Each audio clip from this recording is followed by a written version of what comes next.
Okay, we'll get this party started. My name is Burns Hollyman. This is Video Game Makers Unite. Welcome. How many of you have never been here before? Okay, that's about right. It's like a bar here. I run every month, and the customers turn over. All that go down the street. But we have a lot of members. Like we weren't here a year and a half ago, and we're up to about 300 something or other, 340 or so. Last time I checked. Our focus, we really didn't have a focus initially, but it's sort of just kind of fallen out this way. That really focused on the business of video games. There's some great meetup groups if you're interested in the technical side of things that I go to, and maybe you all are members of already. I think it's one of the best video game meetup groups out there. The Unity group. Is anyone here a member of that? Okay, so it takes place, it meets at the very classy Mr. Tramp's up on 183. Well, they actually have great cheeseburgers, and it looks like a bunch of goths did the interior decorating. But they have Guinness on draft, that's all I need. So I really recommend that. Unity is very actively involved, and Microsoft has been very involved as well. So that's a good one. And there's a mobile games meetup that meets, I guess, a little less frequently in this space. I don't know how many people go to it, but they have good meetups. Once a month. Pardon me? They've been meeting once a month. Yeah. Okay. Good. Yeah, because he came and said they missed a few. Or yeah. Good. Yeah. So that's a very active one. Another one that we all started is the VR Austin Virtual Reality Group, which focuses on Rift and related Rift-like products. Geary type, Samsung headset stuff. So tonight we're going to play a game called Think Tank. And we're going to sort of try and crowdsource some thoughts about where this industry is going. And I know usually the people that come here either are in another field thinking, oh, maybe I want to get into video games, or I'm brand new to Austin. How many people have been in Austin more than a year? Raise your hand. More than 2 years. More than 3 years. 4 years. 5. 6. Okay. Usually it's like 80% or 3 years or under in Austin and have come here for the video game industry. And or to network or whatever, or for high tech in general. Or you're in one area and you're thinking of transitioning into games, etc. So the people we've had come speak have typically been people who run studios. I mean, we've had certain affinity in here several times. They just rolled out Halo. We sort of cross-promoted that with the Master Chief Collection. We've had the designers in here, showing the artwork, and we've had some technical stuff on shading, and certain affinities been, I've had to almost, like we may have had too many people from certain affinity. They've had such great presenters and presentations. We had Gumi in here, we had Richard Garriott, who I think I just had a genius idea in the shower today to bring Richard back to do a playthrough of Shroud of the Avatar. He brought in his whole team. Who else?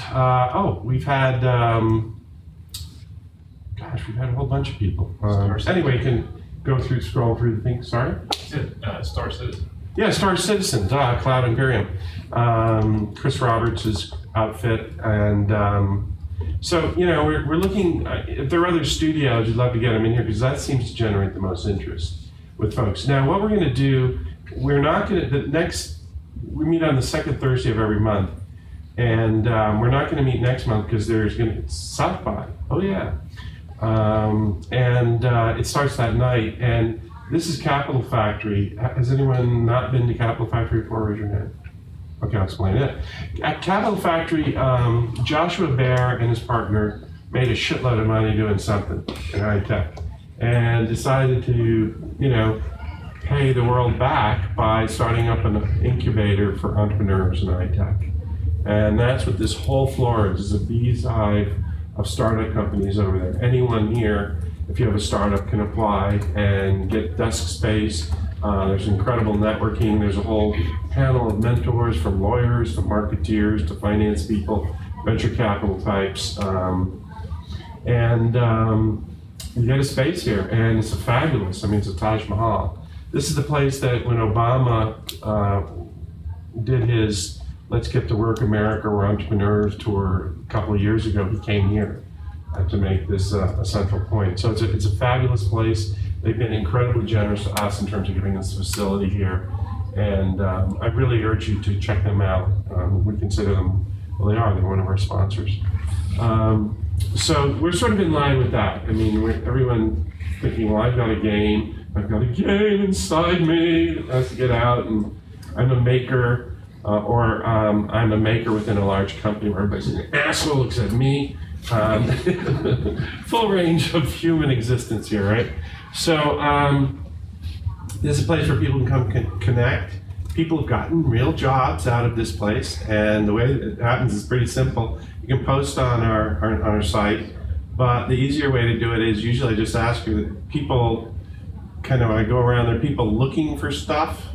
You could be looking for a job, or you want to talk to some people that know something about something. We've had people say, literally, I just moved to Austin. I'm a level designer. I'm looking for a level design job. Then bam, someone says, hey, where have you been? Well, or we've had people stand up and say, hey, I'm putting a game together and I want people to work with me on this game for nothing. And there's a lot of that, right? And then there have been other people that said, I'm looking to hire people. And actually, Certain Affinity was hiring like crazy. So without further ado, is anybody looking for something? Or where's your name? I'm looking to start building business and people work for me for nothing. Got that game inside me, that $1 million idea that's in there. Well, okay, so, you'll have to be a little more specific, I think, but it's, okay. So if there are people who are interested in starting game companies, I guess, what's your name? Game company, Cody. Cody, okay, Cody's over there. Yeah. I'm Keith McCormick. I'm relatively new to Austin, and I'm a writer and systems designer. Okay. My name's Raymond Reeves. I'm a graduate. Well, I just blew that. I was a game art and animation major, so I do 3D artwork, that kind of stuff. I'm looking for work. I currently have a job, but I really like doing that. There's a lot of that if you're, an independent contractor. There are lots of people doing work for other people, and so you'll slip into this network. It's almost a terrorist network of game makers that all know each other secretly and meet, in dark corners of Austin. Shady bars with gothic, Right, get all jacked up on coffee and stuff. Talk about good tattoo artists. But seriously, there are a lot of people that network through this thing, and feel free to do that. Yeah. So I work for a small mobile publisher, and we're always looking for small mobile development studios who want to do work for hire, sort of things. So if you're interested, come see me if we do hire. I'll send you my card. No, that's great. And your name is? I'm Jared Twing, and I work for Micro Games. Okay, so are you a member of the? So you can find them on the, on the Meetup. And Meetup is available in a mobile implementation, by the way. So you can, use it that way. And any events, we get people saying, hey, would you tell everybody about XYZ? So we won't meet in March, and then in April, we're gonna have a really interesting session. Gordon Walton, if you know him, is one of the most senior game folks in Austin, and he was involved with running Ultima Online. He ran Sony Interactive here for a while. He did Star Wars, Republic. I mean, he's done a bunch of stuff. And he's got a new company he's been working in stealth mode on for at least 2 years, called Arts and Crafts. And they're finally going to unveil what they're doing on February 24th. And they're rolling out a Kickstarter campaign. So it's going to be an MMO, community-based MMO of some sort, and they're going to Kickstarter. Turns out people in Austin know a little bit about Kickstartering MMOs. Right? Cloud Imperium, and Chris Roberts is up to 75 million. We'll take credit for that, even though he's in Santa Monica. And then of course Richard Garriott, and I lost track of what Shroud is up to, but they were both out at DICE this last week.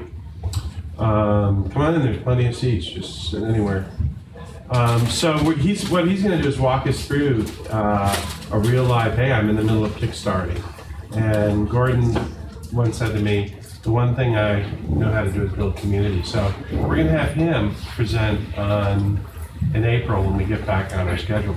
But the crawl, please stop here if you're going on the South by crawl. I guess pretty much the opening night of South by, the 12th, March 12th. So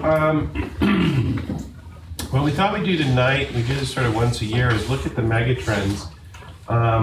I run this R&D company called Gamerista, and we do sort of advanced R&D back in the days when we were doing augmented reality and Oculus Rift DK1 was advanced. We also do a lot of strategy work for companies and brands that are trying to figure out what to do vis-a-vis games. We do get involved in some mergers or acquisition type work. And this whole, I hate the term gamification, but brands or companies looking to gamify, Red Bull. Another example of stuff we do is we built an augmented reality app with a studio in LA this last year that was for McDonald's, and it was called Gold, you go well, and it got downloaded a bazillion times for 2 weeks, and you play, do soccer tricks on the tabletop. By the target, the augmented reality target was a fry box at a rapid convenience food restaurant. That's what McDonald's calls themselves. So we do that kind of stuff, and then we sell market research. There's a million people counting up widgets and boxes and all of that stuff, and it's just not our thing, but we do have a strategic interest in all of this stuff because of the aforementioned. And the other thing we do is user and audience and user testing, everything from just good old-fashioned user game testing to user experience testing. And we do biometrics, so we do eye tracking, and we're now getting into mood tracking, where you put a beanie on your head and test your electrodes and see if you're excited or not. I won't bore you with all that. So anyway, this is really, we do this scenario thing just sort of like a chili cook-off, really. So we don't charge for this or anything. I mean, we don't sell the report. It's open sourced, basically. And you're doing whatever you do, and you get tunnel vision. So the idea is to take the available data that's out there and sort of look at the big picture trends and what's going on, and sort of identify some mega trends. There's a more rigorous discipline called scenario building. We don't really go that far, just trying to find some sort of mega trends here, based on some data that kind of pops up that you see here and there. Today, King, the home of Candy Crush, just announced their Q4 earnings, and they spent $110 million on advertising and marketing, right? For one game. And it was interesting because more than 50% of their revenues are not from Candy Crush, which was the big deal. It went to $1 billion, and are we looking at another Jenga, taking off and crashing? So this stuff's happening all the time, and when you see something like that, you ask yourself, well, what does that mean for mobile? What does that mean for puzzles? What does that mean for strategy? What does that mean for this whole space? What does it mean for advertising? So that's what we're really trying to do, is answer some of those questions here. So this is a hashtag, 2015 game scenarios. So as this is going along, tweet your thoughts, Boston cheated,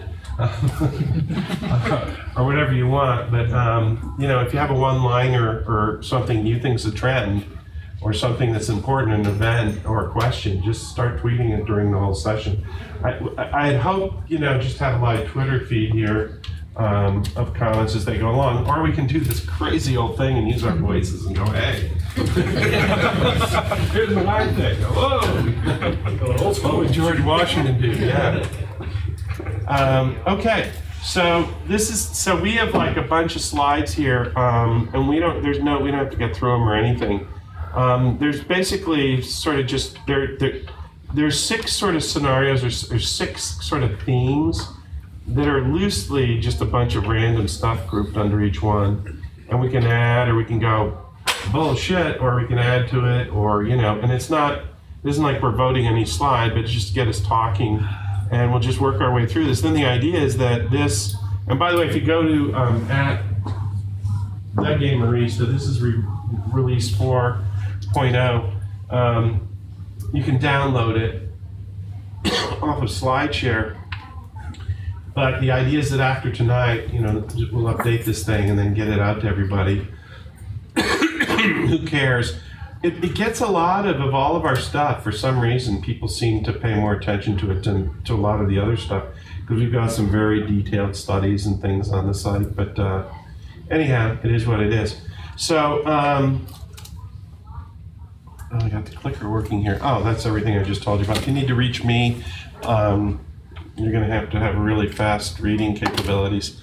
I'm at bhollyman at gamerista.net.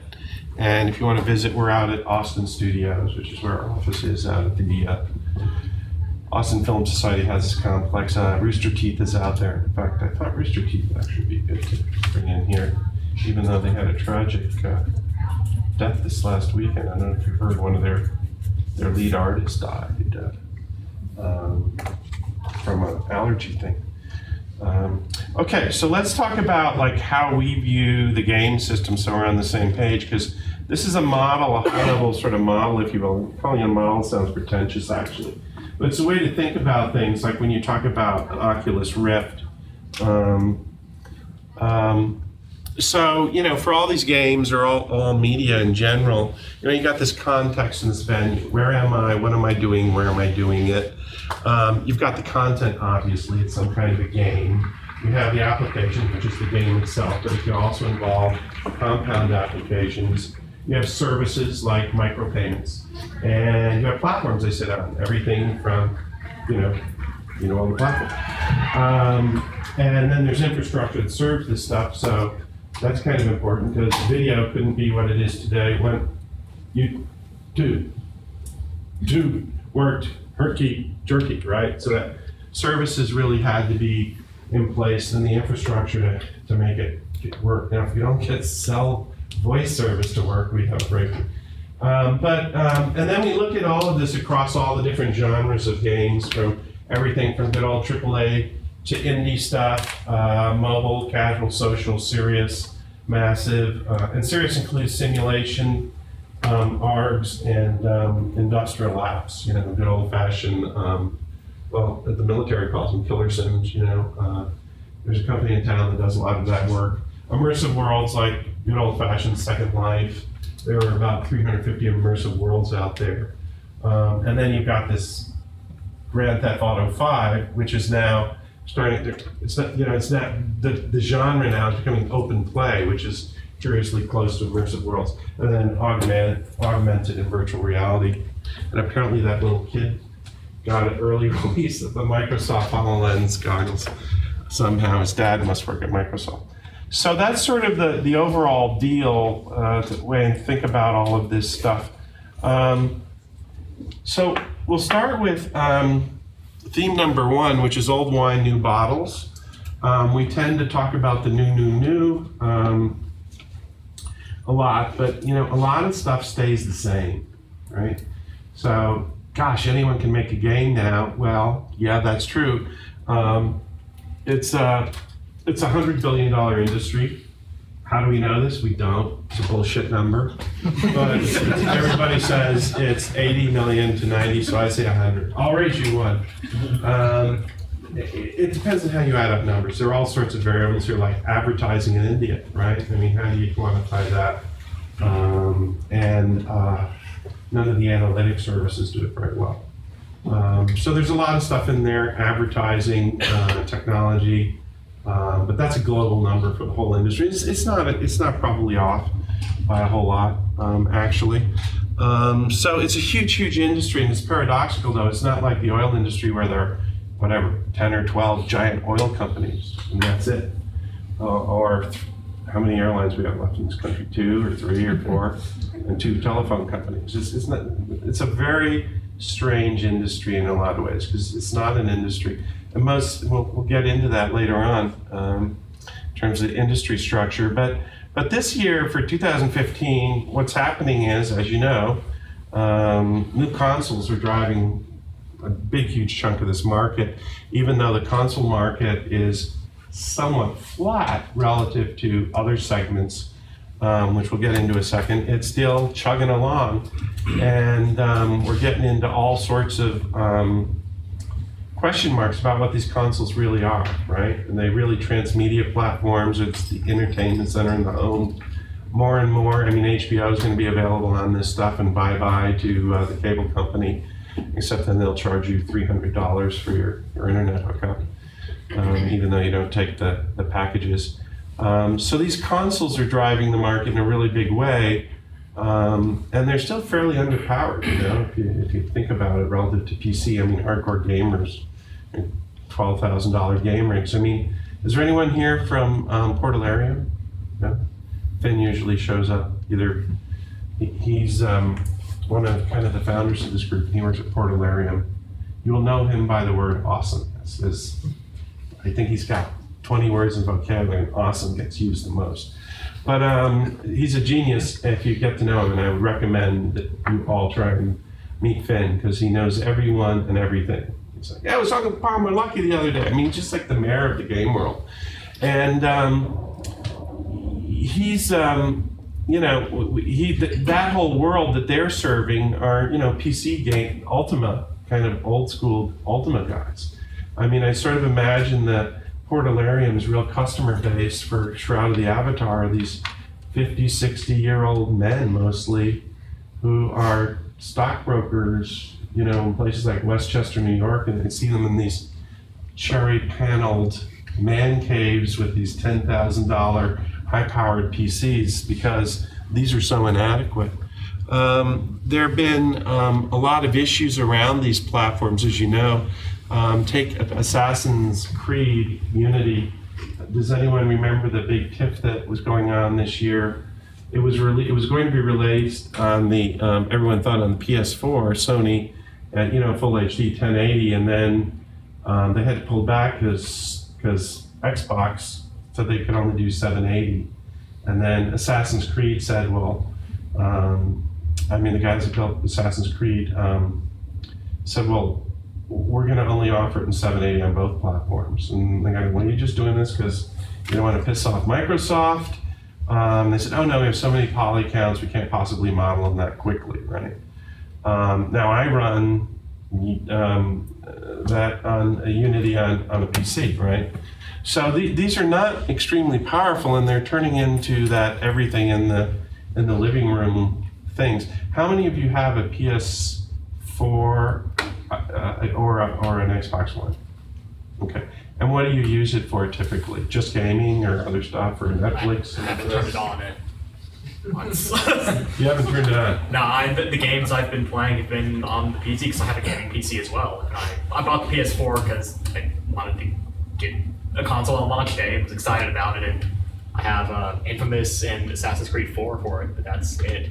So yeah, and sometimes you'll buy one of these just for one game. I mean, yeah. I didn't get into the Sony side of the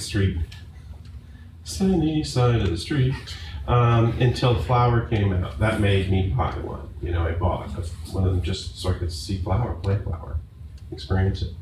That's not uncommon. Anyone else use it very broadly for a lot of stuff? So I'd say my wife probably uses it more than I do to watch Downton Abbey.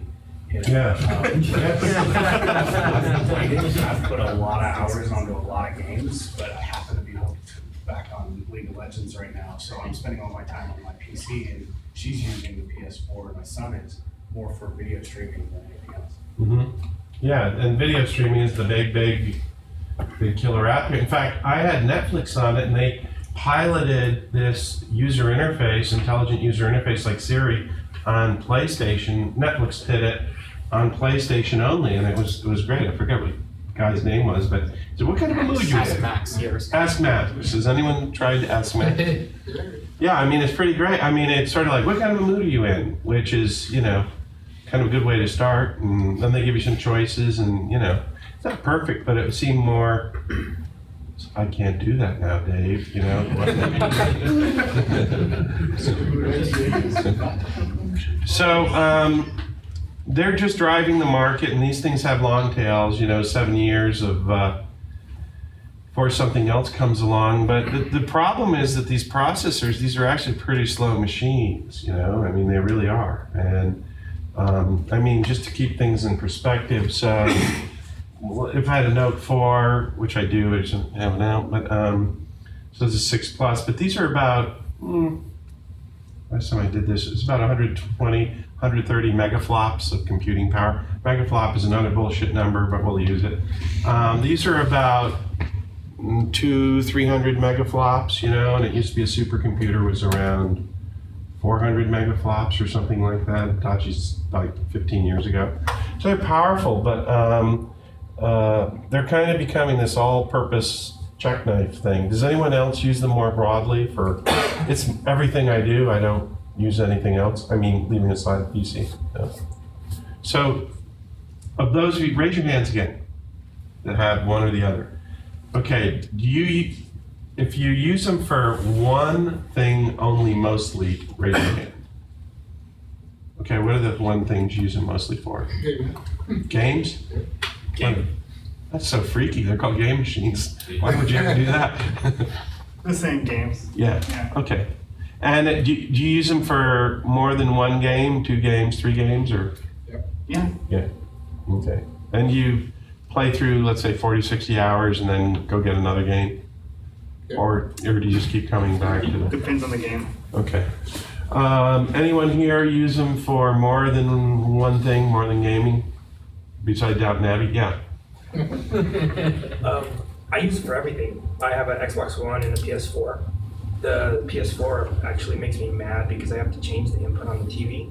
Right. But the Xbox One is all integrated. So Right. I'm watching Blu-rays, I'm watching TV, I'm using the guide, and of course I can rapidly flip over to my game library and pick a game to play while there's a Right. commercial going on. Right. And I think now they even have 3s available on Xbox One where you can Right. snap that to the side of the screen and play a game while you're watching, you know, a basketball game or a football game. Okay. Anyone else use it that kind of way? You do? I mean, it's at this point, it's really just Netflix and Grand Theft Auto 5. Yeah, it's whatever you decide to spend your time on.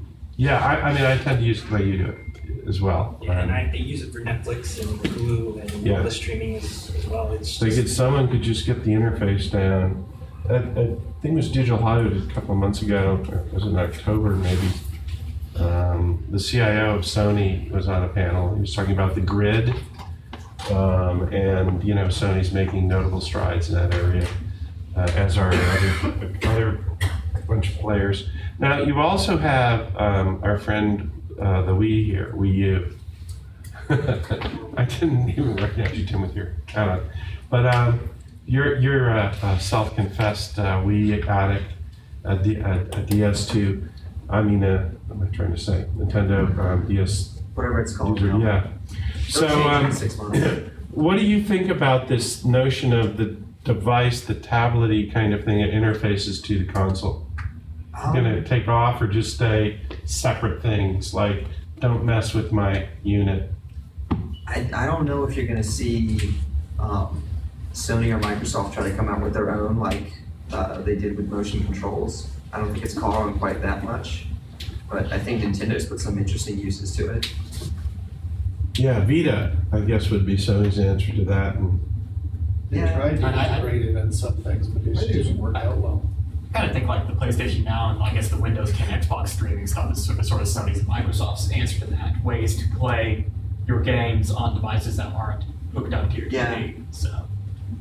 yeah, and Sony had a great ad which it does this thing that I just call persistent experience, where you know the guy, you've probably all seen it, he's sitting there gaming on the Vita and he just gets up and walks out of the house and keeps playing the game.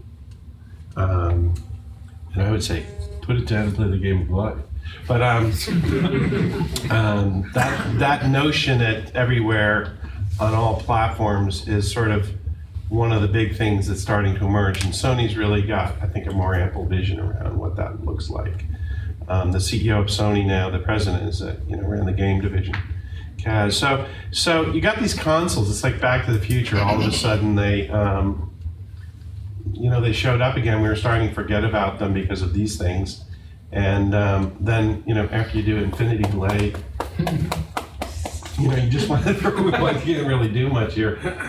Yeah. I was just thinking, when we talked about the Wii U and the side device, how many people, when you're watching a show now, if you're watching it live, there's nobody actually does that. But people who do, they sit there and they're tweeting and they're having conversations. A lot of people, Walking Dead has an app that you can run while the show is going on to be doing other things than just watching your TV show. And I think as the consoles go forward, we're going to see a lot of that may come to pass where you have multiple devices that are interacting. It's just right now they're so siloed that it's, there is no one Sony tablet that you can go get. There's the whole Android slew of tablets. So until they kind of open up the pipe and talk more friendly with other devices, it's going to be hard to do. But I can certainly see the side screen, side device becoming more plug. Especially as Adept becomes more of a feature, embedding product placements and allowing viewers to directly link to the ability to buy things that are on screen in real time. Xbox kind of has their foot in the door with that already with smart glass. So, smart glass, you can turn your Xbox on with your phone, which it's not that big of a deal. But they have it and it works well. It has a decent UI. They could do other things with it. Yeah, so this whole thing, the television industry, which doesn't know what's going on, has always called this either over the top or second screen. And we've done some sort of basic sort of research on this, and with actually students at UT, I think there's a guinea pig sitting in the room here. And, the typical thing is 5 devices, 5 things at the same time. They do time logs, and prime time on TV, it turns out, is from 12 until 2 in the morning for a student on YouTube. And there's texting going on, and there's a lot of work around this. So there is this sort of ADD, or another way to think about it is, if you ever saw this old film with David Bowie called Man Who Fell to Earth, he's strapped into a chair and he's an alien who's fallen to Earth, and he's like watching a million TVs at the same time. It's that kind of thing. We're jumping around. So these are, but they're here, and I guess one of the trends is that it's sort of a Back to the Future thing. It's just bigger and better titles, game titles. And I have to say, has anyone here played any of the new titles designed specifically for either of these new platforms? They look pretty good until you go to the PC version, and then you go, well, that's right. But they're great and they're cheap and they're giving them away, and they unbundled Connect, as you know. So the idea is that the device isn't all in one big bundle. So so they're still out there. They're trying to move out into this broader consumer market, and some of the cable companies are bundling some of these boxes, with their offer. Yeah. I'm not so sure I would call them cheap. I think the price point of the latest gen of consoles has really made people think twice about buying something that still has the perception of being a game machine. Right. It's $400, but this is a $1,100 device. Right. I know it's subsidized and they aren't. Exactly. Yeah. The price of phones is hidden. Yeah. That's straight up in your face, and it offers things that your laptop already does. Yeah, so it's I guess the feeling was before these hit the market was that, geez, it's going to go on a slow decline, and you could look at some of the forecasts, and they showed that, we've got some forecasts that, just show it kind of growing. It's going to hold its own, it's not always an either or thing here. So, but yeah, I guess it's not that cheap, but $250 for a consumer device it blows my mind. I bought a 4K monitor, 37, 39-inch for $450. But you can't go out and buy a console or a good gaming PC rig for what you can go buy a console for. Yeah, so what the Xbox One is $50 now. Yeah, that's true. Yeah, that's true. It's, you're gonna spend $2,000 to beat this unless you do it yourself up at Fry's or whatever, yeah. I have done it myself for about the cost of a console, but I've also I've tried to convince a coworker, like, don't buy a PS4 if you just want to play these generic games that are on every platform. Take that money and go build yourself this gaming PC. I'll send you the parts that you should buy. And he's like, no, I don't want to deal with that. I'm just going to buy a PS4. So I think that's perception, is it? Well, you can buy the parts, you can stick it together, but it's still not going to be as easy as I plug it into my TV, Yeah. go down to GameStop, and I buy a disc and stick it in. It's the ease of use thing. And I just recline on my couch. I mean, I have both the PC and the PS4, and sometimes I choose to play either. But if a game's available on both, I'll actually play it on the PS4 first, because I can sit on my couch on my duff and holding a console controller and eating chips, and it's a lot more comfortable than sitting in an office chair hunched over my computer. And I built a Steam box that's plugged into my TV. So. Yeah, I mean, I know a lot of computers can be plugged into a TV and everything else, but then I got to reach for the mouse, got to reach for the keyboard. Yes, I can get a game console controller for it, but to get to that point, I still have to have these multiple devices and figure it out. Yeah, and when we talk about Oculus Rift, this idea of a whole solution, you gotta have something that's easy to use, all in one place. When we get to Oculus Rift, that's one of the big problems you've got, right? You've got these goggles, but what do I do with my hands?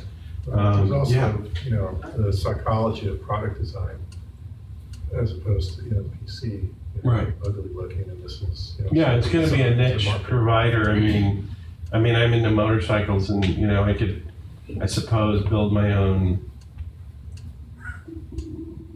BMW off-road something or other, restore it, but no, I go and just buy the product solution. Yeah. I'm not sure. I'm curious about what's going to happen in sales of consoles now that we're starting to see things like Chromecast and like Amazon has a $20 streaming dongle thing. Maybe a little controller yourself. And it does all of the streaming things that the consoles do, so your Navi and all of that. But just not the gaming thing. So I'm wondering how, I see more gamers going towards PCs these days, strangely enough. I'm wondering if the consoles are going to lose more of the gaming market and lose more of the non-gaming market that they've been trying to get. Has anyone used Amazon to play games? The largest distributors of mobile games, Android games in the world, and they sell a controller, Then they've got Prime. A lot of people don't even know they have this or in that business, but that's because you're so busy waiting for the drone to drop donuts in your front yard from Amazon. I actually think those $99 little units are probably going to replace consoles somewhere down the road, but I think people are gradually going back to PCs because manufacturers are actually considering it more viable because there's the digital distribution. It kind of prevents piracy as opposed to how it was in the past. And it helps with the problem you were talking about, and you were talking about with the ease of use when you've got something like Steam. It's a lot easier for them because they buy a game, click on the game, and it opens up. They don't have to worry about driver compatibility or any of that kind of stuff. And I think something like, if you have a PC and you make it, you market it towards, the consumer as opposed to, the guy who's going to build it, Yeah, we actually do the Steam boxes. Yeah, the Steam boxes. And it's Amazon actually did $20. Oh, really? What? It's literally $20 and it does all the Netflix and all that stuff. So I think, with a $20 price point versus a $400 price point, I think you're going to start to see. Comparing apples to oranges, look at what PlayStation, Wii U, Xbox, the market share they have is, if you're going to look at the hardcore gamers, like most of us, I'm not talking about gamers though. Right. For the dongle, right? They're looking at units like this and they're saying, if I want a game and all my friends do this gaming thing and I do some of it, I'm going to look for something like this. They're going to look at, even if I could sell the PlayStation at half the cost, I shouldn't, because if I'm marketing it at $400, I'm saying this is a premium item, you're getting a premium experience. If I can get that same experience on a $100 item or close to it, a lot of people are going to buy the $400 one because it's made by Sony and it's $400. it's this better thing. But I think they've been also trying to target though the home media users. They are. And that's the segment they're gonna lose, because for someone who isn't a hardcore gamer and doesn't have that price point quality need in their head, like your soccer mom type, they're gonna see a $20 thing that can do all of these things, you can stream all of these things, and then they're gonna look at a $400 thing, and the only thing it does better is games. Which one are they gonna buy? Don't buy the gaming machine for their kids. Yeah, but you're gonna buy, I mean, the thing, it's a convergence play, I think, for Sony. It's Sony Entertainment, and so there's, you know, they've got everything from all of Michael Jackson's copyrights to, they got music, I mean, movies, you know, a whole bunch of stuff. So it's very much a consumer play. The other thing, I mean, I'm taking notes here of all this, several things. Chrome hasn't really caught on the way we thought it would, because it's 780 versus 1080, and we're now moving into a 4K world. That's one thing that's interesting. And a year ago, January, I'm trying to remember when, yeah, at least a year ago, CES, maybe it was 2 years ago. When did I go to the last CES? Anyway, the Steam machine, right, was getting all sorts of hype, and that really hasn't caught on much. It's almost died. I mean, even Dell's got a commercial version. There were 8 or 10 versions of it. And anyone here own a Steam machine? Or how about an Ouya, or whatever they're called? Now look at that. You know, you're all sort of into games. I mean, you could be sitting home watching Downton Abbey reruns, which I plan to do when this is over. Yeah, but you came here, and so you're gamers, and nobody here has a Steam platform. I mean, well, Other than using it on your PC, which is what. well, that's the problem, is the Steam machines don't play the PC games because it's a Linux core. I mean, that's the mistake with the Steam machine, not that I don't love Linux. Right. For a gaming platform, a lot of games don't run on it. Yeah. So if they had somehow figured out a way to partner with Microsoft, which you devil or whatever, if they had somehow figured out a way to be able to run Windows and have their full screen, like if you run Steam and you have a controller, you can actually get the full screen Steam interface. They had figured out a way to just boot right into that. Sounds like an Xbox. But it's not. It's an Xbox that runs PC games at 4K. Right, but it's almost that experience. So let me do this on this one to round up the discussion on this, and just we'll do the Roman Colosseum voting. With consoles in general, yeah. So do you think that they're going to continue to evolve as really robust home entertainment centers? They're going to stay about the same, or do you think they're going to decline because of some of these things that we've talked about? Chromecast, Steam, Amazon, some widget you might cook up at the Capital Factory here with a startup of your own. Where do you think it, where would you? Let's see, let's do this visually, that's not working. Okay, how many think, raise your hand if you think they're gonna continue to be this transmedia, everything in your living room with an intelligent user interface. Okay, meh, about just kind of a meh, M-E-H. Okay, and then they're going down. Wow, that's interesting. A trimodal distribution. Okay, so we'll move on from consoles. Thoroughly, but it's sort of like, whoa, they're back. You know, we sort of forgotten about them. Okay, so it just happens that Gordon Walton walked in the room at the perfect time, because this is old wine, new bottles. You know, in terms of what, these are the major segments of, you know, what's selling, and consoles still out there in a big way. Smartphone, you would have thought, would have grown more. But MMO is probably the growth segment, which is sort of up your alley, Gordon, right?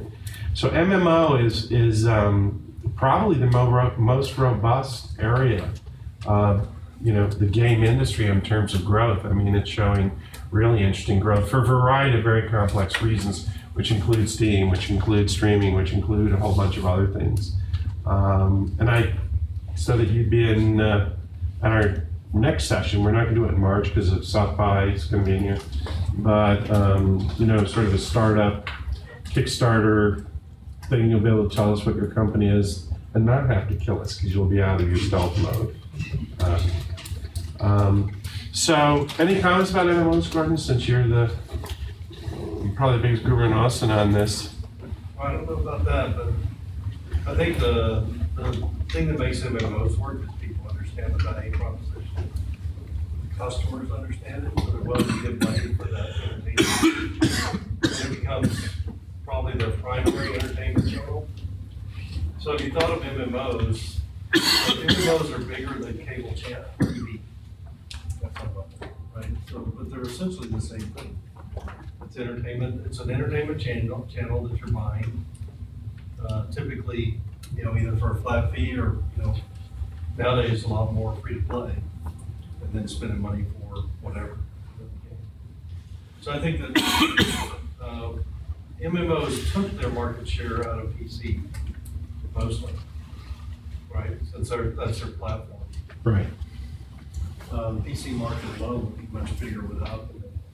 And then this is taking a chunk of it too. I mean, I'm always amazed at how many You people. kind of say that, but I think that's a whole new market. Right. Yeah. I mean, sure. It didn't steal anybody from PC. It created a Well, bunch maybe of some new of the business. handheld gamers, the DS and that. Oh, yeah, it killed handheld game. Do you have a comparison of numbers from who had the largest growth last year? Yeah, I have them. I didn't put them in here, but the largest growth was in MMO. What's interesting too is the social casual went down a little bit. It's not growing quite as fast, which was sort of surprising. And tablet is kind of a question mark. I think the next iPad announcement will just say, by the way, we put a new feature in called a phone. I mean, why not? It's like, all right. No one does, but I mean, why not? I mean, they're declining, So so it's not been this explosive growth in any one category, but MMO and console still very healthy. I guess that's the headline here. I think I'm kind of struck by the MMO in this category with all of these, I don't know, this chart to me. Like, there are MMOs that are played on PC, there are MMOs that are now played on smartphones, there are MMOs that are now played on consoles. So, by lumping all MMO into one, when some of them are actually console games, some are smartphone games. Yeah. It kind of, my brain revolts a little bit. I'd be interested in learning, and I don't know, Gordon, if you know more, but, has that transition of the MMO to smartphone and tablets and everything, has that really taken off? I've seen a bunch of console MMOs. 90% of the money's in PC. It's still all PC? Right. I mean, face it. Yeah, this is the conventional definition. It's just not that great for long period immersive gameplay, which is really what MMOs offers, long-term immersive gameplay. And consoles are not that big because when you sit on so if you're in the ecosystem inside of a console, there's like a giant tick of that fastened to you, sucking all your lifeblood out all the time. You're in somebody else's walled garden. They're going to take a toll, just like the smartphone infrastructure takes a giant toll off the top of things. It's hard to have a direct connection with your customer. And what MMOs are all about is a direct connection with an audience. And they don't make it easy to interact, like run a game that runs both on PC and console. Oh, no, but first they have to suck all your money out. Then they make it hard for you. As a long-time remote player, my biggest, the only reason I haven't switched over to console, is I can't type as well on a console. You can plug keyboards into the I know, but it's the couch mindset of it. I'm here with my controller. What am I gonna? I'm gonna set that down and pick up my keyboard. Every entertainment medium has its own best games for the medium, right? So there's the best games for a particular medium because of the way that their input I/O goes, the amount of resolution they have, the distance you are from the screen. All those lead you to kind of a different entertainment experience. Yeah, and gaming it's very, very fragmented. So that's the headlines here. And the other thing is that if you're an indie gamer, these are discouraging headlines, but it's a fact, It's like the film industry. You make indie films, or you have an indie band, or you have you're an indie photographer, you're an indie fill in the blank, you're an indie dancer, the blockbusters drive the business. They always have, they always will. And the earnings, as I mentioned earlier today, from King were interesting because they, came in the last quarter at about adjusted gross earnings are, a tad under 600 million. And, the revenues have moved away from Candy Crush. They've diversified. But these are huge franchises now. I mean, Microsoft paid, what was it, 2.2 billion for Minecraft, which was chump change for Microsoft. I mean, because they've got so much cash lying around. But these huge franchises are huge. And I know so many people that are doing mobile games say, well, it's long tail. It's long tail. And no sale is, I see the long tail, no sale. Because, you're going to get a $3,000 check in 20 years. It's like, it goes direct to DVD. By the way, I saw the interview, that film that North Korea got. I got 20 minutes, I couldn't finish it. That shouldn't even go straight to DVD. I watched that on Netflix, it's so bad. I should take it. James Franco should be banned from entertainment, if that's what he actually does even. But anyway, this is really huge. These franchises are really huge. We know Grand Theft spent, $300 million on marketing. In the last quarter alone, King spent $105 million times 4. That's, almost $500 million a year on marketing. 20% of all of their revenue, basically. So you don't get big just by having a great hit, catchy tune, Willy Vanilli, your one-hit wonder. So these are what drive everything. And it's 8 o'clock. It is, I know. I'm not arguing that point. We got no problem with that. For years. You good with that? I'm good with that.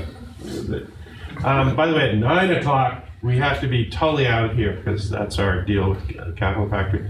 So this is sort of like the old wine, new bottles. It's just to remind everybody when you're sitting down with your free version of Unity and thinking you're going to make the next just break out of the box game, remember that it takes more than just great content to get a hit. Okay, next sort of scenario, themes fans rule. And this is something that the game industry is notoriously bad about in large segments of the industry. They don't think in terms of target audiences. Certainly, the whole world of indie games, mobile games, don't think in terms of really very specific demographics about where the market is. And one of the most, and I harp on this a lot, one of the most overlooked growth explosive segments, just demographically, gender-wise, are women. This is certainly the mobile platform. Women now dominate in casual games. The core, I'm sitting alone in my room. I'm a loser playing my first-person shooter stereotype in my hoodie. That's out there for sure. But women are just not really targeted in any specific way. Now, it's like saying the flip side, that's an absurd proposition to target women. It's like saying, I'm going to target men. Well, that doesn't tell you anything either, right? But, the studies we've done, show that women, for example, gravitate towards puzzle games, strategy games really heavily, and they play 3 to 4 of them at the same time, meaning within an hour. They'll shift between 3 or 4 games. So there are definitely qualities and niches and all sorts of niches that nobody's thought about. And I was talking to someone about Candy Crush when it first came out. You go to conferences, there would be, both genders would talk about it, at a presentation. The executive from XYZ Game Company got up and go, wow, I almost didn't make it here today. I was playing Candy Crush, trying to get the audience to buy in. And now it's sort of viewed as a more of a female game. It's been sort of gender ghettoed. So the industry in general doesn't think about demographics. It's like 18 to 34 male, or they don't look at it in any way in which a Colgate-Palmolive or a consumer brand would look at its markets. That's a huge opportunity because that creates niches when you figure out who your audience is. So last year, one of their slides is the audience stupid. Is what the header was. Like, why don't you figure out who you're going for and stop trying to appeal for. There's a bazillion, I'm making a game for 6 billion people, or I've cut it back to only 2 billion in India. That's not a targeted demographic, right? So there's a huge opportunity if you're building games or branding around them to think about that. And some of the most interesting stuff is happening on the more gender-centric side of the more female gender-centric side of the street. Okay, so back to our favorite topic, the PC. To zoom back to the PC MMO, it's really exploding. And what's interesting about the MMO world, the bleeding, sucking your blood or whatever pleasant metaphor you used from your evil game repository of images that you've given us over the years, Warren. Free to play is really growing, and there, to your what's the trend line over time, you're going from 64 to 75% free to play, and give me some more of those gold coins, give me some more of those swords, give me some more of those. Is that revenue or? That's percent of revenue. Okay. And so the big blockbusters here are the usual suspects: League of Legends, World of Tanks, Minecraft, World of Warcraft. The whole Guild Wars 2, Dota, Type 1 Guild Wars. So this pay-to-play thing across all channels is really beginning to shift. We thought it was going to make a resurgence over the last 2 years. So this is another fan phenomenon, because the big part about these MMOs is there's this thing called community, right? And fans, and let's go on a mission together, depending what the genre is. And there's another thing that's happening with fans. When Cloud Imperium was in here, and this is sort of precedent setting, and maybe you'll get into this, Gordon, in April is when we're going to have to do it. And that is what we're calling fan-based iterative MMOs, right? So the idea is Kickstarter, and I'm going to involve fans in building the game. Like, you're going to give me money every month. I always get this PayPal thing from Cloud Imperium, Hey, thanks for your 10, whatever it is, bucks a month, and I don't even take time to go in and either cancel it or use it or what have you. So they're hitting me up for like $120 a year. There's no game to play. I mean, there's phased releases, and they're showing you, when I log in, gee, I got the hangar done, that's ready to play. It's iterative development, it's like iterative Scrum releases of software. It's just like, so we got this one ready. We got the area commander, check. That's good to go. First personal shooter, sorry, that's in production. You don't have it quite yet. So we're all part of that. And the whole idea is that users and fans in particular are going to tell you what these other universes are going to be. So that's their whole plan over time, is to just have fans sort of just tell them what they want built and what they want to happen. These are incredibly high, million polygon type models, and in-game purchase $125 US for a Hornet, and that's a digital aircraft. You don't get a little model you can put on your desk or. The Javelin, 2,500, and those sold out. Yeah, and people just buy these things up because there's a hardcore fan base for Chris Roberts. And so at the same time, they're running a TV channel that they're constantly talking to their fan base. So YouTube and video are a big theme of all of these businesses, right? So you've got a fan base, a community, you've got a video channel, you have this very tight relationship with your fans. They're telling you how to develop the product. So, nothing more fanatical in terms of an allegiance to that. And, here's the latest stats as of yesterday. And he was at DICE talking about this a few days ago with Richard Garrett, actually. $72 million raised this way. That's pretty crazy, isn't it? And then they do, we got a stretch goal. There's always a new stretch goal. And they just redacted it. But, and this shows you the crowdfunding timeline. It's kind of interesting over time. They started out on Kickstarter and then shifted it over to their own site. So what are these based on? It's like sequels, or is it kind of like Angry Birds where they built the game, got popular, and then moved it into other areas?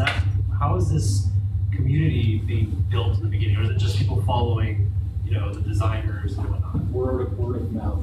Well, there's a whole community. There has to be something. There's a whole community you can go into. There's chat rooms, and there's broadcasts, and they're constantly listening to users. So it's almost like a movie maker saying, okay, what do you want the next scene to be?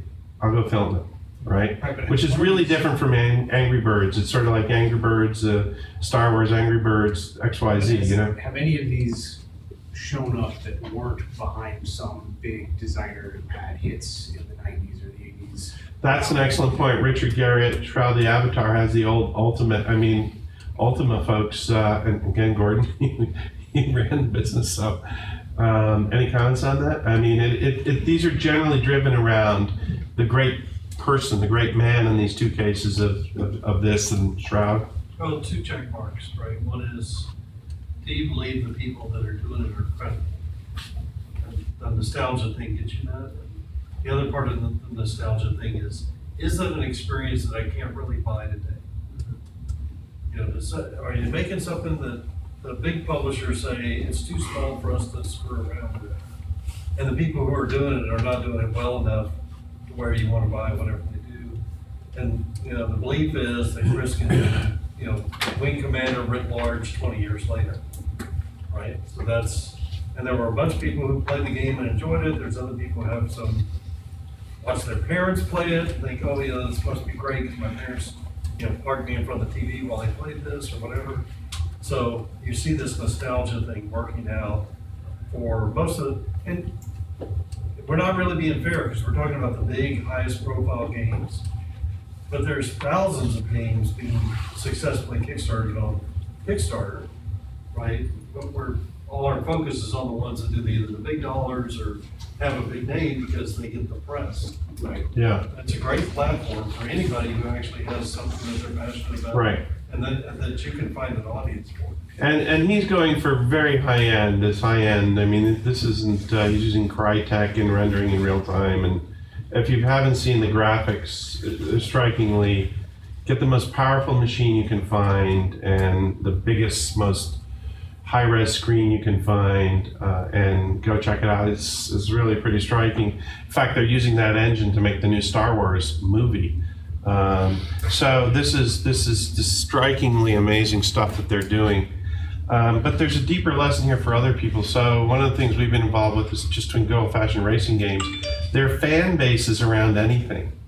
Last night I should have gone to bed because my wife was getting up at 4. I had to drive to the airport. Wasn't going to get any sleep, and I watched a motorcycle thing. I'm kind of into that. And it was like a stupid ass show, but I'm into bikes, so I'm a motorcycle fan, I guess. So the racing game that we do, there's a whole racing community. And when we, you know, you're on Reddit talking to them, not in quite as blown out a way as this, about what they want. You know, what do you think about this track? And you go, dude, unless you can laser map that track, I'm not going to play your game. You know what I mean? And they all talk to each other. So anywhere you can identify a fan base or community of people that are fanatical, which is what fan means, there's an opportunity there. There's totally an opportunity. You know, the GoPro camera started with the surfer community. That's how it all got going. So that's a key to, you know, how to find something that might work. Well, and just to address the question of size and stuff, an example of one that probably most people haven't heard of, but I just had to double check that it got successfully kickstarted and is development and working with its community, Everjane, the Jane Austen MMO. Mm-hmm. It's out there, and they're working on it. And that's a great example, yes. Yeah, I mean, that's exactly the point. I was on a plane, and there was a woman who I would say is in her 60s, and I was flying from Seattle, from Casual Games Conference, I think, back here or somewhere, and so what do you do, back and forth, and she writes novels with another woman. She was meeting this lady from Australia, who she's virtually written. They write movie scripts together. When they take a TV show, it's like crafting, you know, that hobby crafting crap. So they take a TV show and they'll take, I don't know, Grey's Anatomy, and they'll just write their own episodes, basically. There's a whole huge global community around this stuff, just like you're saying. So anytime there's a community and crazy fanatics, feel really crazy about it, you know, I mean, Gaga's got her. When you mentioned that, and you asked us to come up with, you know, great ideas, I'm wondering when we're going to start to see romance video games Because if you look at the romance novel business, it's huge. If you look at soap operas, they're popular, they've been for decades. When are games gonna tap into that market? That's exactly right. And, Well, no, I mean. this is your veiled way of showing this. For the traditional people who just buy romance novels and just. 50 Shades of Grey. Video. So when did they come over here? Well, I mean, it depends on the culture, right? Yeah. It depends on There that. are tons of visual novels on Steam where the whole point of the game is you choose between 10 girls or 10 guys, and it's depending on that, it's either directed at male or female audience. Yeah. There's tons of them. Like Steam has a lot of them. I don't know if there's a genre. There's actually a visual novel genre on Steam, and all of them are romance games. Well, I've got a bunch of games from Japan on here that are my office lover. They're romance novels, manga, office lover. Off my boss is a playboy. They're really pretty wild. No, they're just bizarre, which is why I have them. And they're bizarre to me for a variety of reasons, but meaning there isn't a fit there. But they're really interesting to look at. And the point is, if you look at that unexploited, the female gender opportunity and romance novels. I mean, there's actually someone I know did a project around this very topic. So it's huge. I mean, I think that's an excellent point, because it is the #1 category going to any bookstore. There was some successful things in this country. Look at how successful Persona was. Now, it's not soap opera. It's more like high school, but right. That was extremely popular, and it was a very relationship-focused game. Mm-hmm.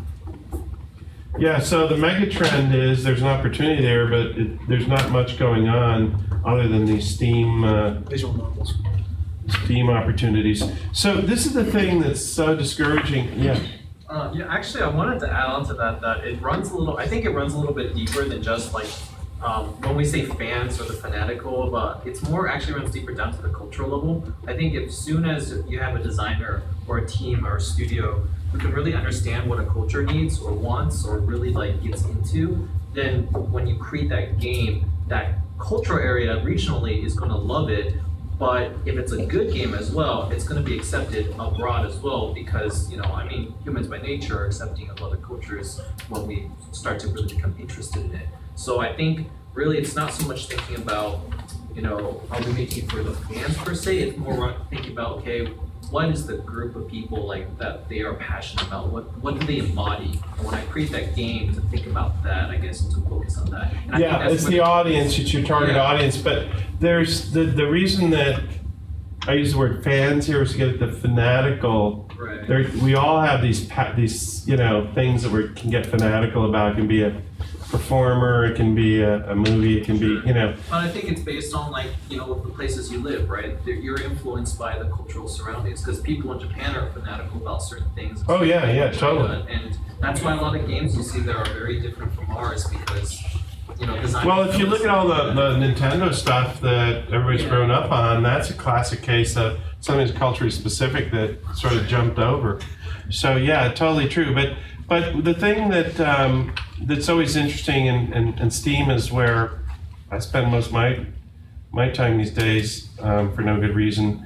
New content, new audiences. I think I'm like a broken record about that game company and Flower and Journey in the indie world. Neil, we have this thing called Ghost Machine, and we've been messing around with Oculus Rift and stuff, and the other day he did a trailer for this prototype thing. It's a fighter jet thing that shoots down spaceships and stuff, and there's music on it. And I came out and I went, Eureka! Why is it that video games don't use music? And you get to that game company and Journey, and you get to Flower, and with Brian Eno first. It's Brian Eno like music. Austin Wintory. They're just not games. Games are sort of like in the silent movie era. I mean, you always get the big sizzle opening, right? And and you're watching this little movie, and then it's like, okay, here we are. And then, their sound effects and music is used very crudely in games, right? So the notion here is that, if you think about creating completely new content, you end up with new audiences and new experiences. And you do end up with someone buying a Sony PlayStation because that's the only place you can get flour on it. And there's not as much of this going on where people are, has anyone here played Talos Principle, or you don't play it, you just sort of experiencing it? It's a very complex set of puzzles and worlds, and also the what's this one on? I just downloaded it. It's been out for a while. It's on the mobile. It's on the App Store here. It's that Escher type thing. Yeah, I haven't played it. Anyway, so these are new categories of new things, and it's always interesting that people tend to, well, I'm going to do something in that genre and do a Me Too, Meaning, tower defense, geez, how could you come up with a new tower defense game? I'm sure you probably could, and hundreds and hundreds and hundreds and hundreds will. Another, it's called shovelware for a reason. So this is a really interesting thing that we see happen mostly in the indie world, where a new thing comes along that breaks the category. And it's an interesting trend, and you usually have to go to Indiecade to see these things. That's sort of where the wave starts building, it seems like, in the indie world. But it's when people do it, you end up, I won Sundance, but I didn't make any money at times, but you do get in these category changers. So let's talk about mobile, a problematic topic at best. We'll talk about mobile. We did this last year, and it's interesting to look at the stats. Just looking at this from a red, white, and blue perspective, there were 3 US companies on this list last year, and now there's 1. There were 2 actually last year, and now it's 1. And it's blockbusters, and they're all offshore. So the US lags the world in top grossing mobile digital game revenue now. It's just a fact. And that's kind of interesting. It doesn't have anything to do with country size or anything else. It seems to be a variety of factors, from just compelling content. Richard Garriott always says this sort of simple thing: you gotta have a killer app, a killer game to make things happen. And we tend to forget that. We kind of almost like I'm gonna do a folk song that's kind of riff on so-and-so, and boom. But having really a compelling original song is where it's at. So, you have these really big entities, these big players now, Supercell and Tencent. Tencent's just going to keep eating up the world.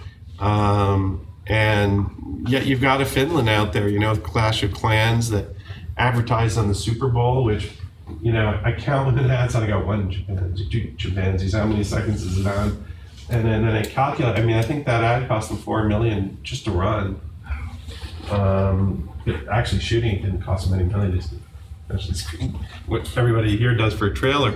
So these are blockbuster in nature. What's also interesting is there's nothing on that list that's, 4 crazy kids in a garage with a dream that just popped up. So these are, kind of industrial strength sorts of offers here. Some of them are, through acquisition in the case of Supercell and stuff. But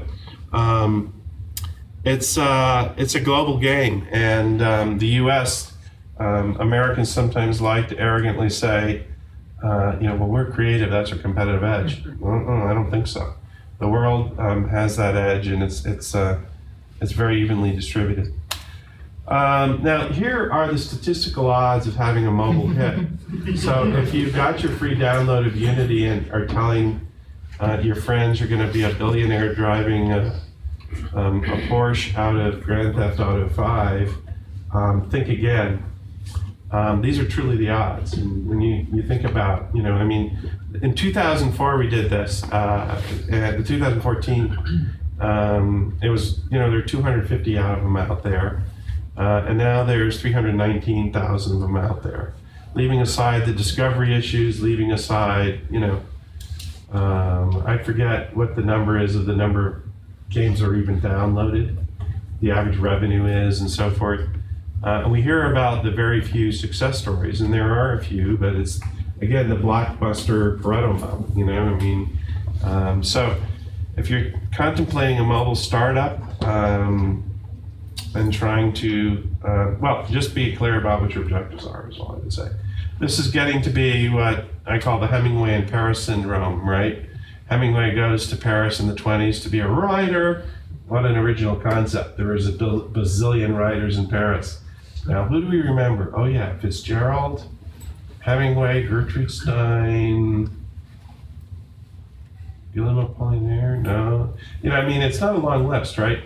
All there were a bazillion people starving in cafes and going out in the parks and killing pigeons to stay fed in Paris at that time. So this is a really interesting world. So the odds are going to continue to be really, really tough. And here's one of the reasons why money talks, do-it-yourself walks. The ARPU rates, you basically have, the rates for advertising are going through the ceiling. I didn't put a chart in there of Facebook advertising, right? So you got Facebook and you got Google, 80% of the ball game for advertising. And then Facebook's gone from I think 46 or 70 cents a pop up to about 4.50 a pop now. So you basically have to have a game that you know, and this is just a benchmark from when Grand Theft rolled out, 265. I told you about Candy Crush. So this number last year was around $2. It's now up in the $8 cost per thousands this year. And what this means is that you got a low conversion rate for free to play of less than 5%. I'll have a chart in a second to show you that. So the bottom line is you've got to have that game just to break even being played for at least 2 to 2.5 months. The more those ad rates go up, with those conversion rates works out. Someone's got to play a game for 2.5 months before you break even on your ads. Well, most games get played for 30 days, and there's all sorts of graphs and charts I can show you where publishers, pump it with marketing dollars. You see 5 days after the marketing campaign starts, this is over 30 days, it drops down, throw some more money at it, and it goes back up, and you keep pumping it, and that's how you get a Diner Dash or Candy Crush or any of those other things. Candy Crush is a little different because it's crack. No one can figure out what's going on here. So this is a big issue because unless you have really compelling content and a reason to play, and we've done all sorts of testing on users across demographic groups, and the average, I'd say, serious gamer on here and also does plays where they're doing like 30 games a month. I mean, downloading, try it, throw it away. Press button, hit X, goes bye-bye. Or delete if you're an Android user. So this is a really big deal. And the other thing that hasn't happened is, the free-to-play idea was based on I'd sell them stuff as they hung out. Well, the so-called whales, the big buyers, and you always hear about that urban legend of the person who spent $10,000, on XYZ game, the big whale. If you're trying to do free to play, this is how many people convert, under 5%. Only, you can see very few of them convert. So what do you do if you can't sell them stuff like little, I think was it level 18 in Candy Crush, you have to buy something and that's how you get to go to the next level. But no one ever, one night my wife, I said, how'd you get past level 18? And she said, oh, I just kept playing. Well, she bought an object. And she took the level up. But no one ever says that to anyone else. It's a secret. So what are you going to do, right? So in-game and outright purchase, it's going to continue to be popular in worldwide markets. But 68% to 34% of all the mobile revenue is going to come from ads. And India is the leader, by the way, in all of this. They're about 68%. and US, Germany, and it trails off down to about 34% with France. So ads are where it's at. And the way that people are going to be buying ads are through ad networks and mediation platforms, and then direct to advertisers and through agencies, interactive agencies, and then real-time bidding starting to emerge, or so-called native advertising. And ad agencies are freaking out because brands can buy their own ads now, right? So advertising is going to start showing up in games as a way to fund this whole thing. Because free-to-play it's a crapshoot. Think about that 375,000 games times these kind of odds. You have to throw in a bunch of marketing money at it. And that's why mobile is going to continue to be, from a monetization perspective, I think, continue to be a challenge. It's always a topic that, how are we going to monetize? I mean, you have to ask that question, you have a business model problem after all these years. Isn't there a worry with the ads of oversaturation? Like most of the ones you were mentioning before, when you were calculating the statistics of 0.0000 whatever percent, those aren't ad-based right now. And if all of those start converting to ads, you're going to see the same thing that happened after .com bubble burst. There were too many people for the ads. The ad price got diluted. People are going to stop clicking ads. How is this going to be different than web advertising? It's not. Banner ads are less than a penny a click now, right? But they're still popular. But it's like, what are those crappy? You go out of a supermarket and there's always a rack of these coupon things. No one ever picks them up. That's sort of where banner ads are at. But that's your point, I think, and it's right that. Isn't the click-through rate on those banner ads like 0.01%? No, much lower.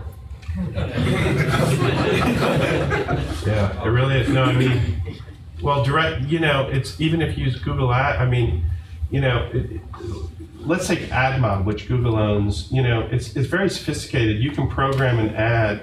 You have 1,000 points within a game where you can place ads. No one's really using this. But for example, if it's called abandon, when someone says, oh, screw this, it's either too hard or I'm bored or what have you. When they see you move to an abandoned quit, they go, oh, there he goes, let's throw an ad at him. Like, you can program that in at any level, at any set of points, or if someone's progressively playing, you can program stuff in. So the whole deal in the game is, to stay in the proverbial flow where you don't want to make it too hard, you don't want to make it too easy, and there's this kind of classical chart of screw with people's heads to keep them in this pleasure zone, this sort of sadomasochistic pleasure zone. Well, you start popping ads in on people, and you can do one of two things. They can say, okay, it's free, I got it. There's no free lunch, right? Particularly on mobile. It's different if you buy $59 and do what's called paydium, meaning you pay $59 or whatever, and now you got to buy the upgrade kit and you get really PO'd. Or the skater, did you see that rant tape I showed once? The skater saw a McDonald's ad in game, product placement, and he just went berserk. I paid $59 for this and I got to see that, So anyway, the point is, if you start throwing ads at people, you take them out of flow if you throw too many ads at them. So the question is, what kind of ads do you throw at them that are native to the game? And a lot of the ads today in the mobile world are ads for other games, not ads for, hey, why don't you buy a vape, The ads are a little slower. Are there any numbers on product placement in games? Pardon me? Are there any numbers on product placement? Yes. Yeah. It's $4 billion worldwide for product placement, period, in movies and games and stuff. And in games, it's been under $1 billion, and not wildly successful. And on the other hand, there's what's called advergaming, like what we did with McDonald's for Goal, which is just, here's a game, you drew through the drive-through, you barcoded the thing, you downloaded it, and you played the game. So, but the point is that someone's got to pay for this stuff, right? So there's incredible amounts of ad money out there. So this whole space, I guess the big takeaways are that, big bucks to play here, and you got to have one hell of a game, a sticky game, to keep you alive for 3 months, and then you have to have a whole promotion machine, a social network, a whole strategy to, you know, keep you alive so you can at least break even, because you don't make money until the 4th month, or the beginning of the 3rd anyway. Isn't that the same with all platforms? I mean, it's probably worse with mobile, but. It's much worse with mobile. Yeah, just because the virtue of the fact there's so many. So that's why I think one of the reasons people like Steam is there's just not that many people I have to compete with on Steam. And a lot of the content on Steam is kind of crappy. But you figure out what the crappy stuff is. There's less crappy stuff to go through. So so you find the good stuff faster.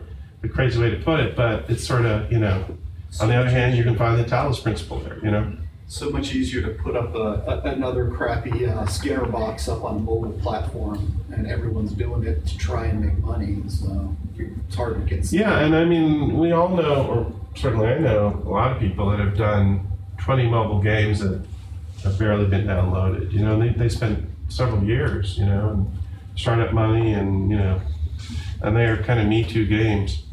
So kids, be different. No, it's really kind of one of the profound takeaways.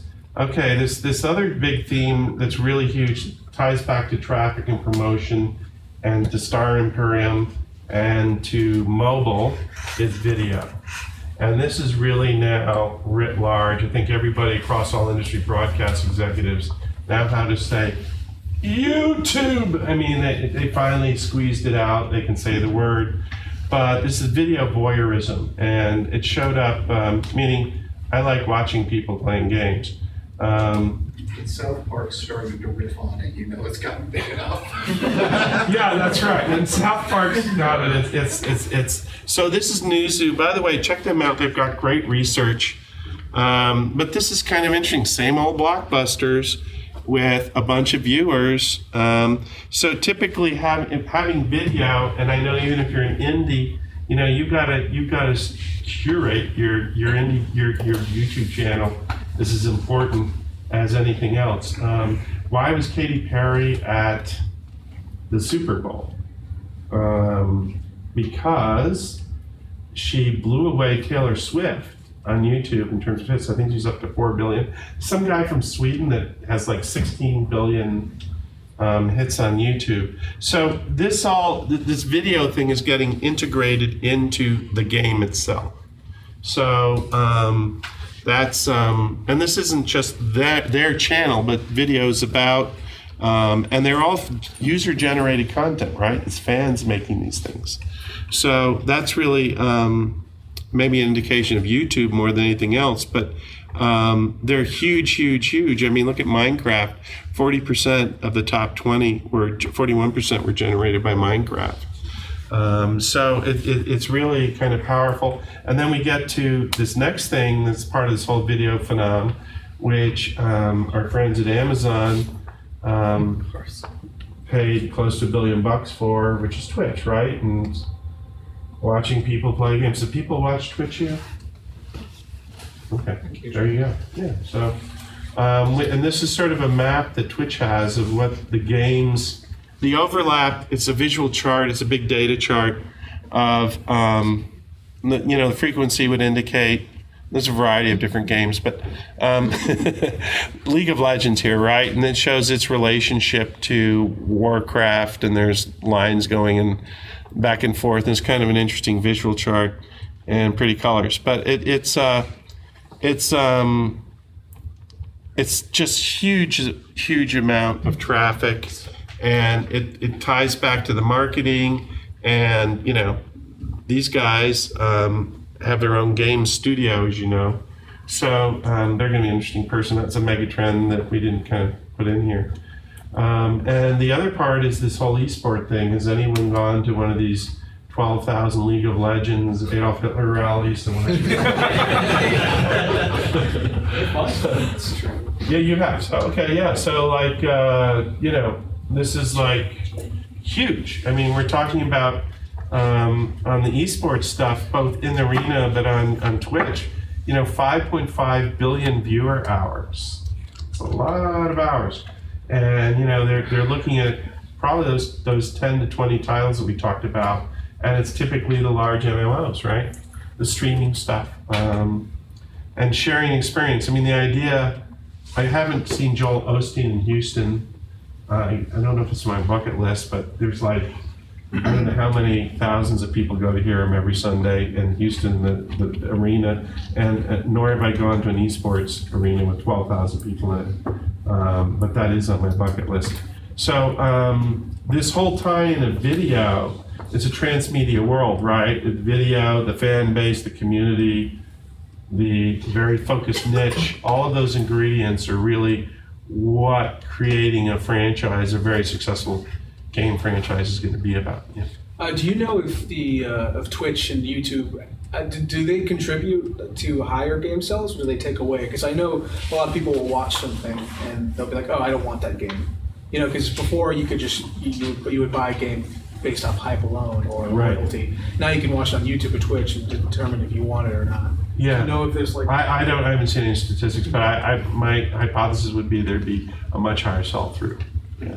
So we talk all the time in games about emerging markets, women being one. Well, youth that are growing up now. My son who's 10, he can name 6 or 8 YouTube celebrities that are YouTubers. He can't name a single TV personality. He can name 2 or 3 people who do Minecraft parody songs of modern popular songs, but he has no idea where the real pop songs come from.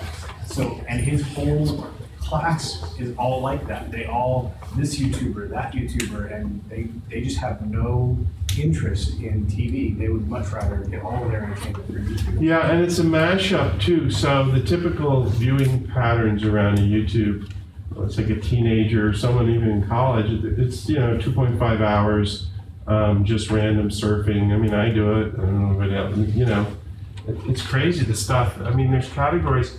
I don't know when this genre unboxing stuff, that's like one of the highest rated categories. Unboxing Disney stuff is like, I think number 2.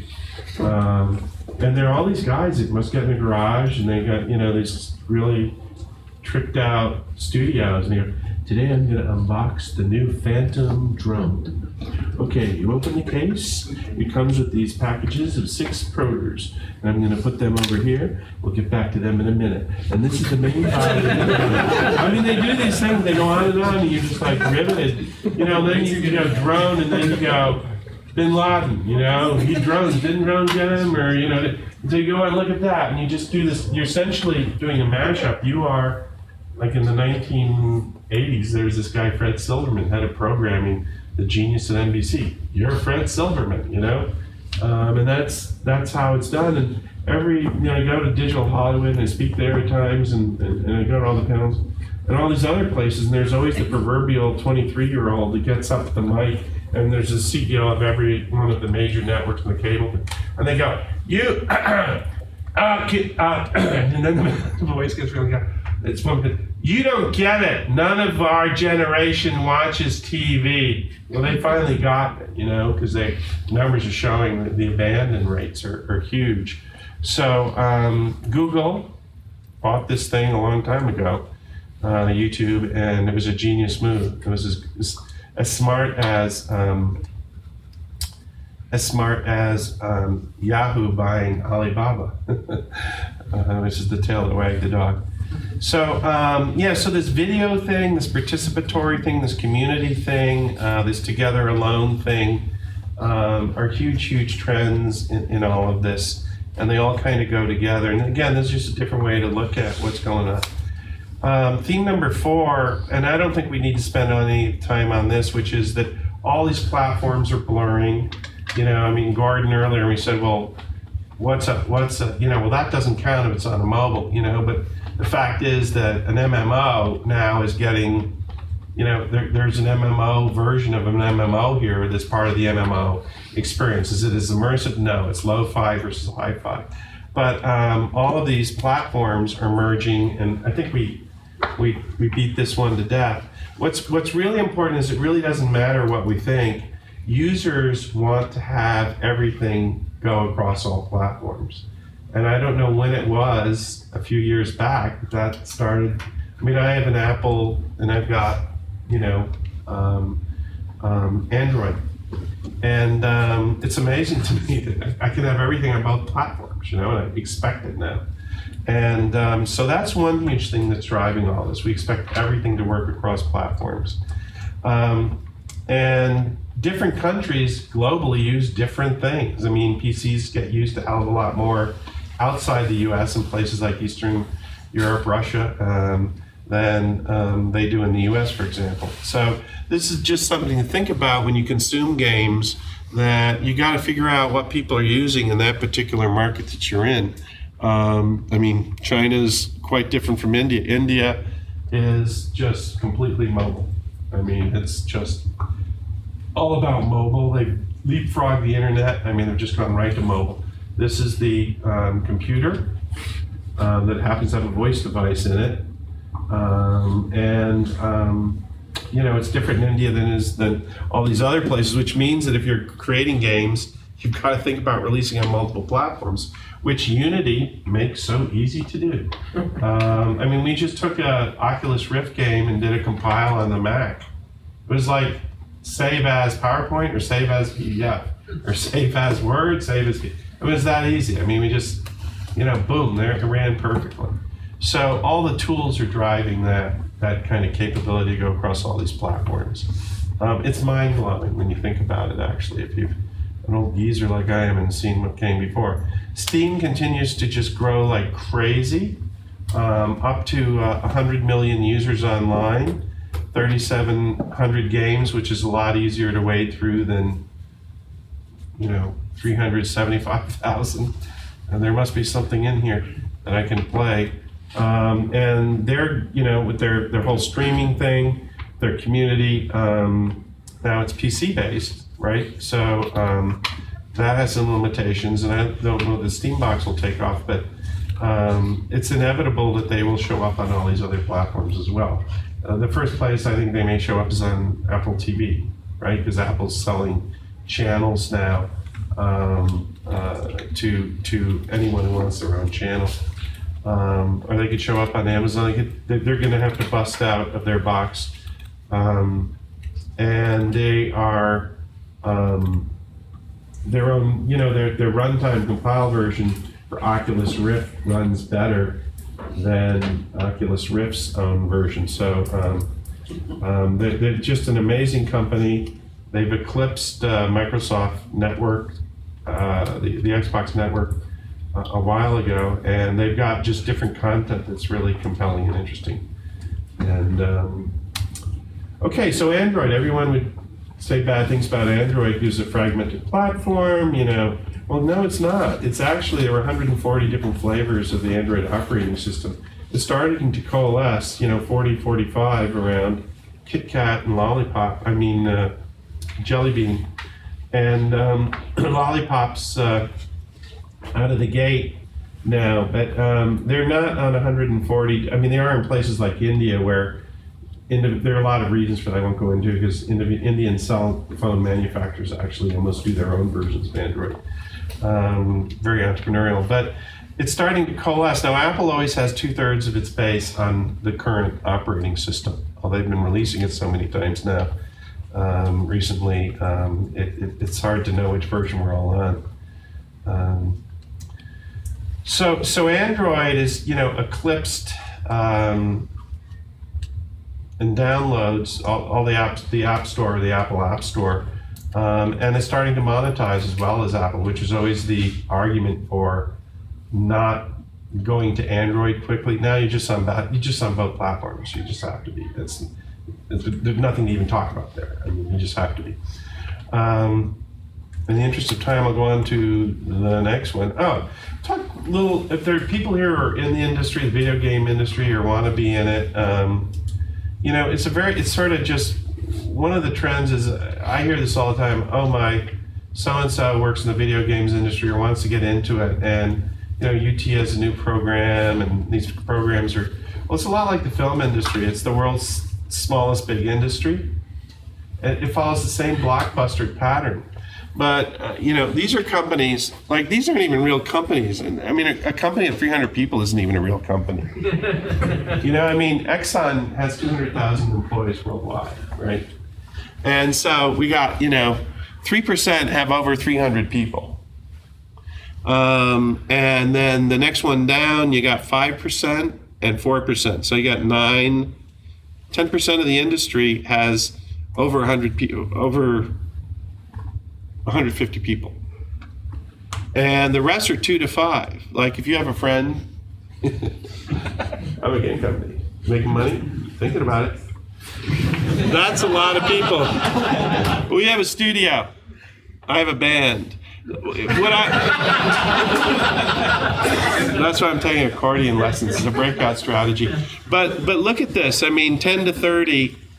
So the large chunk of this are very small organizations. Now, I'm not denigrating that at all. I'm just saying that you're fighting David and Goliath here, is what's kind of going on structurally. And then if you look at the age distributions, I don't think I have that here. It's like people that are under the age of 25, majority of the management, you're competing against some of these larger companies that have been around the block. I think the average tenure in a game company is under 5 years, something like that, majority. I've got charts on that, but so it's an interesting industry, and there are a lot of pizzerias that have more employees than some of these smaller organizations. Yeah, Gordon. That's a pie chart of number of companies making games, right? Not who's employed. No, this is a chart of the size of the studio of all the game companies in percentage. Not how many people those employ of those. No, this is saying that out of all the game companies out there, 18% have 2 to 5 employees. Right. For example, yeah. So it's a very fragmented, small. It's like hairdressing salons or pizzerias, or it's artistic, right? I mean, it's like a small film company. Building I'm in, there's a bunch. It's a rabbit warren of small independent film companies. So when you say I'm going to get a job in the game industry, it's like saying I'm going to get a job in the pizza industry or the coffee shop industry, right? It's because they're just very small companies, unless you got to work for an EA, which is in fact just a composite of a lot of small studios that they've kind of glued together and then shut down and start up. So you've got a lot of people. Me and my roommate are a game company. There's unbelievable game makers in high school in Westlake sitting in their pajamas right now, doing amazing games, seriously, in high school, yeah. What would that chart look like? I don't know if you have the numbers for it, but what would that chart look like normalized for actual sales? So like how many of the big sales are in the 2 to 5 range versus the 300 plus range? Yeah, most all of them. A lot of them. Yeah. I mean, you get the indie titles, but if you look at, like, let's take the big one last year, Gone Home, right? You had, 4 people, I think, were kind of core. And a lot of this is, a lot of these companies, by the way, it's like, let's take a 6 to 10. The typical structure for this can be a set of indie contractors, right? Literally, someone in Ukraine, another person in India, we're all Skyping together, and then 2 people in San Francisco living in the same kitchen eating ramen, and a guy in Brooklyn who's going to move to Silver Lake because Brooklyn's kind of too expensive. That's sort of the world of a lot of this. It's all virtual, which is which is a great thing because it's very entrepreneurial, and you'd expect more great content to bubble out of that cauldron if it could get discovered. So it's enigmatic. And the industry doesn't talk about itself this way. So you see that $100 billion number, but it's, if you count up pizzerias or Chinese restaurants or hairdressing salons or barbershops, there are a lot of them out there. They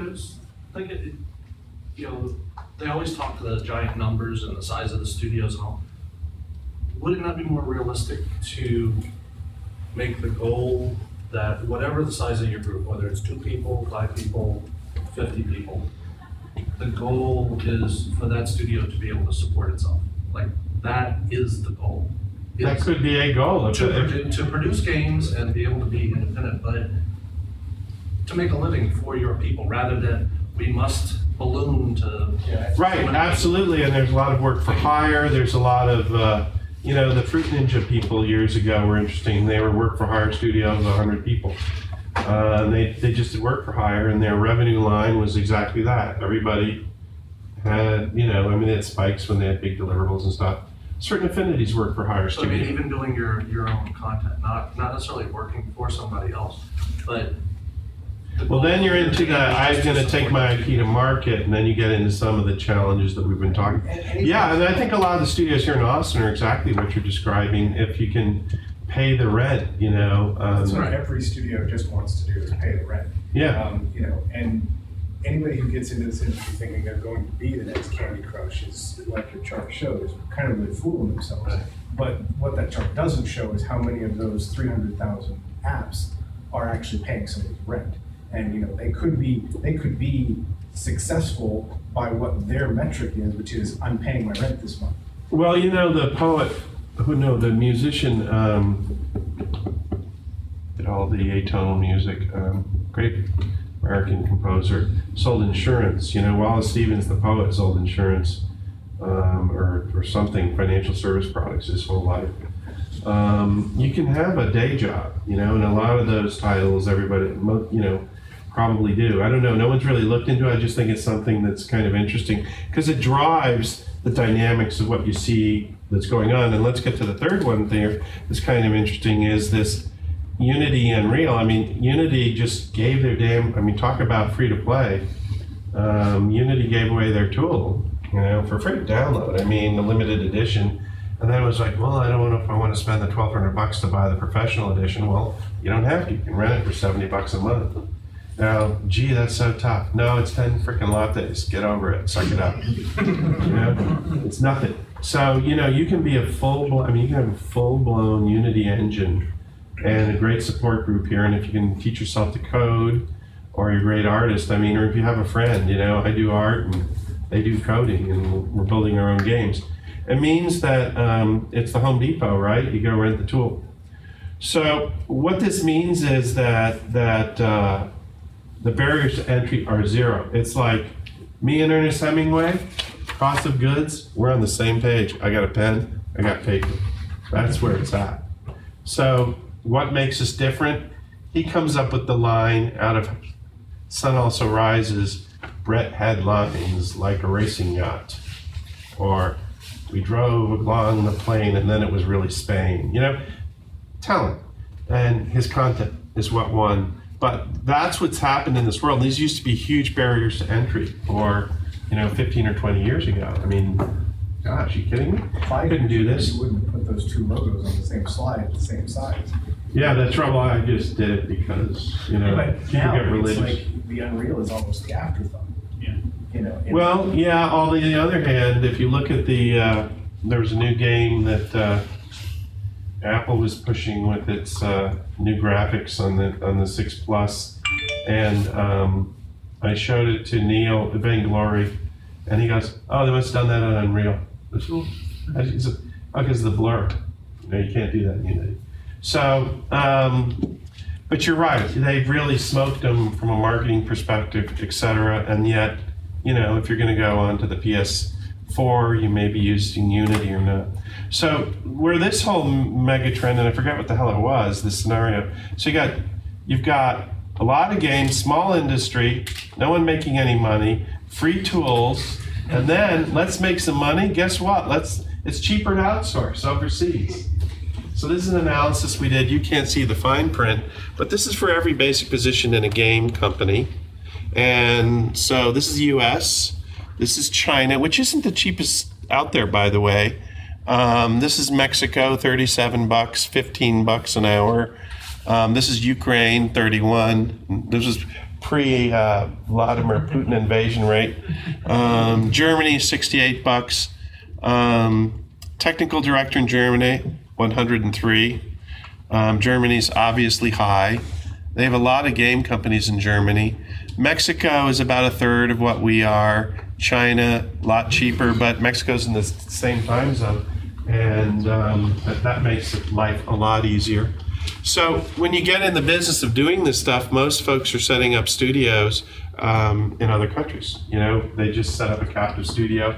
South America is a very popular destination. Mexico's great talent, but they're hiding underneath desks and getting worried about being shot, and I'm not kidding you. There's someone in town here who does that, who's got a studio in Monterey, and he said they literally worry about getting back and forth to work. I talked to a game company we have a relationship with in Oaxaca, and they literally, you get work for hire from EA. They put up cyclone fences, you know, it looks like a prison camp with video cameras, and they said we have a secure environment here. You know, it's like, it looks like a super security site for a terrorist, you know, and being held by the FBI or something. It's just crazy. But leaving Mexico aside, where there's a bunch of talent, all of South America, very advanced gaming communities, Colombia, Ecuador, Sony set up its one of its advanced studios in Ecuador. Chile is much smaller. Argentina's got fabulous talent, but you can't get money in and out of that country because there's someone crazier than ever Perón running the country and has locked down the currency. Do you see that, the offshoring, contributing to the metric you showed earlier where more hit games are made overseas? Like, do you find any correlation with that? That there's just more studios pushing their stuff to overseas studios? Well, you take, I'm trying to think of, is it Chilingo or Tencent or somebody, went to Colombia and said, here's $10 million, we're gonna set up a studio here. And you know, people do great work in Colombia, phenomenal work. You have to be on site to make sure it gets done because there are cultural issues around. It's not exactly like San Francisco in terms of work ethic, which is why it's so nice to work there actually. But yeah, big players are just going directly, right? So like take Cloud Imperium. There are countries in South America that actively are courting them to set up studios, you know, in It's 9 o'clock. Okay, we'll be done soon. So let's just talk quickly about the shiny, what I call mad science experiments, and we've been involved in some of these. You got these huge giant screens and this hyper reality, 4K screens are coming online with those little boxes that put out 780K, the new next gen consoles. You got these 4K screens. This Apple can't even power a 4K screen. They got to go buy the Apple Retina ProBook, you know, to get power a 4K screen. So you got that whole screen thing going on, and that's that, you know, giant intelligent screen that Samsung rolled out at the CES. And then we've got this, which has taken a lot of time out of my life, which is I said cyclic, Oculus Rift. You know, it's interesting that if you look at developers are pulling away from developing on Oculus Rift because it's been hyped so much and there's still no platform out in the marketplace. So how long do you develop for a platform that ain't out there? Now they came out with the Gear, which is a $200 thing that only works on the Samsung Note 4, and you put it in and it's not as immersive as clearly the goggles are. Sony's been messing around with this, and there's no killer apps out there. I don't know anyone that could say, I just saw the most, I mean, you know, you get sort of what I call the Tuscany app reaction, or someone actually here said, a young woman said, you know what Oculus Rift is? And by the way, you can go to ghostmachinevr.com and see some stuff that we've done. She said it's a long line at at GDC or one of the game shows, and you get a demo and you look at it for 3 minutes and you feel kind of nauseous and then you're done. I mean, that was a really facetious way of putting it, but there are a lot of challenges. They've hyped this thing so much. They're going in a lot of different directions. My daughter was at Sundance this last month, and she said they're all over Sundance. Now the film world is just sucking this up. And she has a picture she took to Instagram, you know, Robert Redford lying in a flying app, you know. And so it's not here yet, and I think what's the mega trend here is that skepticism is starting to set in the way it did with Google Glass. You know, we kind of looked at Google Glass, and was a $2,000 thing. The video camera works for 3 minutes and it runs out of juice. And you know, I've got this much real estate to design, so I can use all sorts of complex commands like cat. You know, I can fit X number of alphanumeric characters here. And there never were any really compelling, great apps. Well, it's like wearables. I have a wearable. I have a Samsung Gear 2. You know, I'd like it to do GPS, but the battery can't drive the GPS off my Samsung phone. So there are a lot of problems. No killer apps is one of the key things. And Oculus Rift seems to be like a kid that just got too much money. They're running off in a million different directions. So it's unclear. I mean, they're starting their own content studio to compete essentially with Steam. We're not, you know, you hear that stuff and you don't know where it's going to go. The other thing about the experience itself that sort of people are started waking up to is these are all short form. When you put the goggles on the DK2s now, it's a high fidelity experience, right? The goggles and you're tethered. And you have to sit there, but now you got these goggles on and you're sort of doing a Stevie Wonder for the rest of it. You can't find the keyboard. What's in my hand? And someone usually hands it to you. And we have a game where, you know, it's a racing game, so you can drive the standard steering wheel with haptic control and resistance and gear shifts and pedals and all that. And hardcore gamers that do racing games will play with that. But am I going to buy one of these just to do that? I mean, if I'm a flight simulator kind of person, probably. I mean, it's cool. I can look around and motorcycles and planes and do all that. But what about all the other stuff, or the treadmill, like Vertix, you know, who's one of the sponsors of the meetup group. You know, there's a lot of, what's the rest of the experience? All I have is this sort of amusement park snorkel thing. I can't interact with anything. You know, even in crappy old Second Life, you know, I can click on something and make stuff happen. So that's a big problem. Then you got these crazy kids from Google that come out with cardboard. And I actually built one of those things. And it's like a stereopticon, you know? It's like, put it in, oh, look at this. It's like Downton Abbey, you know? And Maggie Smith will look at this. Oh, look at this. This is King Edward's coronation ceremony in 3D.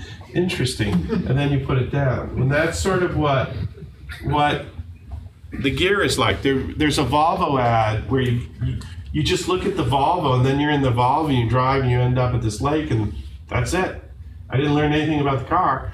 So, no, I didn't. So like, I'm gonna go out and buy a Note 4 and buy the, I have to pick up my gear unit just so I can try it out. But you have to have the Note 4, I have the Edge. The Edge doesn't work.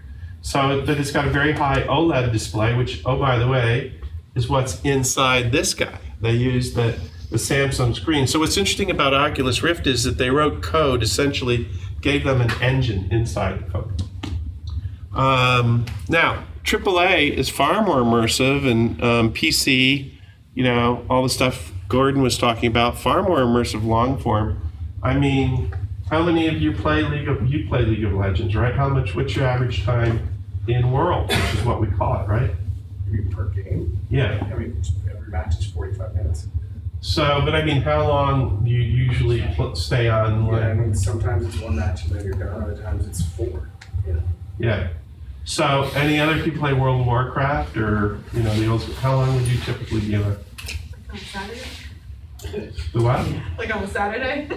Like multiple hours. Yeah. I mean, these are long form experiences. So, I always use the, in terms of immersion here, what you just described is like getting on a nuclear submarine for 6 months and going under the polar ice caps and come up on leave 6 months later. This is like snorkeling in a baby swimming pool. Oh, fishies, Daddy. You know, you come right back up. So it's not a truly immersive thing, and it's going to find its own voice. But let's just, given the time, move on to some other technology. And by the way, we spent a shitload of time developing this, right? Taking bets, buying the frickin' headsets. One of the ways we fund it is we buy the headsets when they come out and sell them for $1,000. We get them for $300 on eBay. You know, we buy, because we're developers, a whole bunch of them, and that pays for the ones we buy. But, you know, and then I got the DK1. I mean, it's a science experiment still. And how long do you develop for something that doesn't exist is, I guess, the question. Until they release it. Yeah, so the interesting space that we've also been involved with is augmented reality. And a really interesting thing, you haven't checked it out, you should, is this thing that they're working on in the labs at Microsoft. And I'm not a Microsoft nut, but it's called Project HoloLens, if you haven't heard of it. It's augmented reality, and you have a true wide field of vision. There's literally a computer in your ears. This slot here is a cooling vent.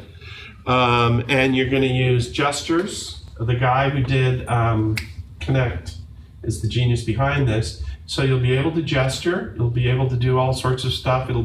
There's a complete HUD, and you can see out. When you put on the,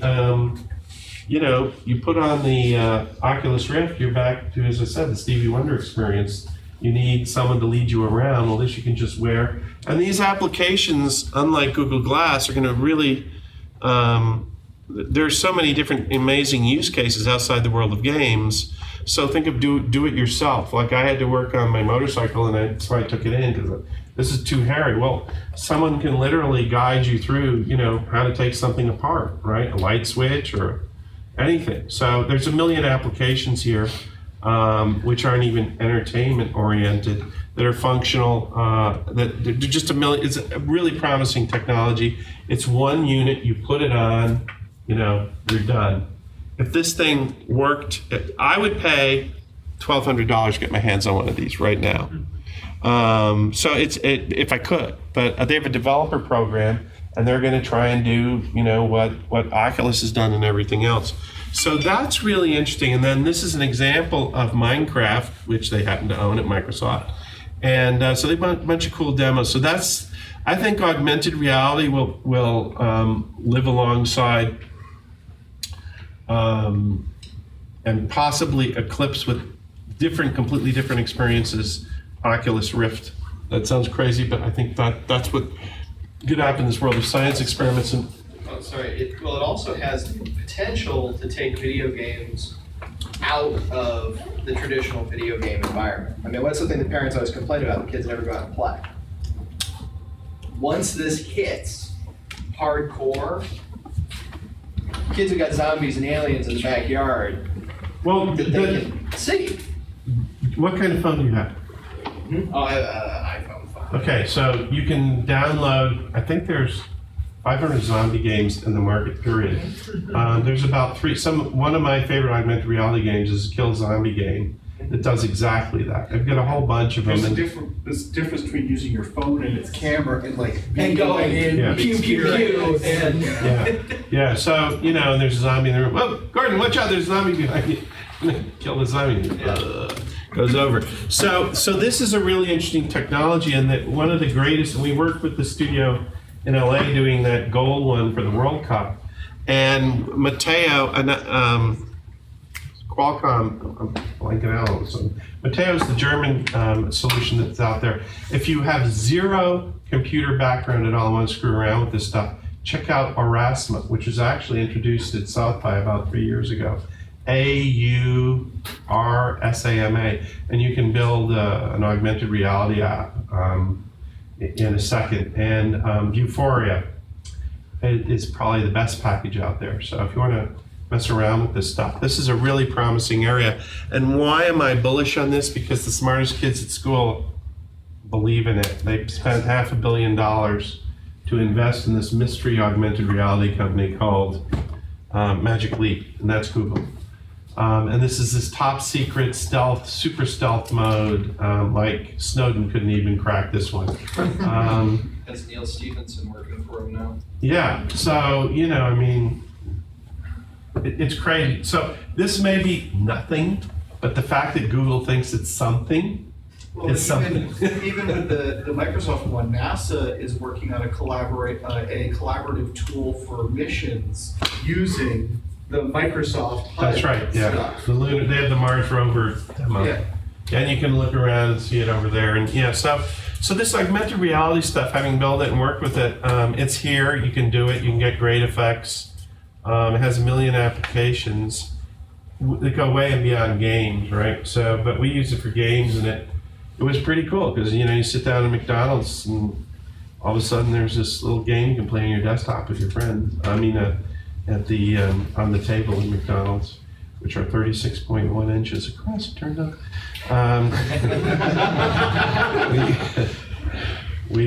No, because that's a big. That was one of the things when we were testing, because people would get up. You get some players that would go.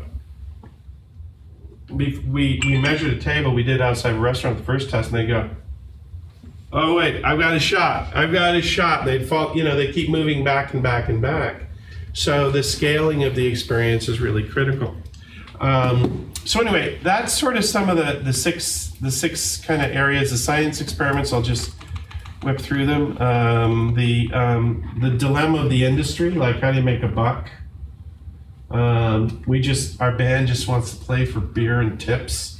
That's fine. That's totally fine. And the big guys will be out there, doing their thing with their blockbuster stuff. Mobile continues to be tough to make a buck in, and it pays to be original and focus on audiences and people that have very specific interests. I love the romance novels, and because that's one that's come up before. And I was at a conference. It was Women in Gaming. Was at I think the CES. The president of Nexon was giving a talk.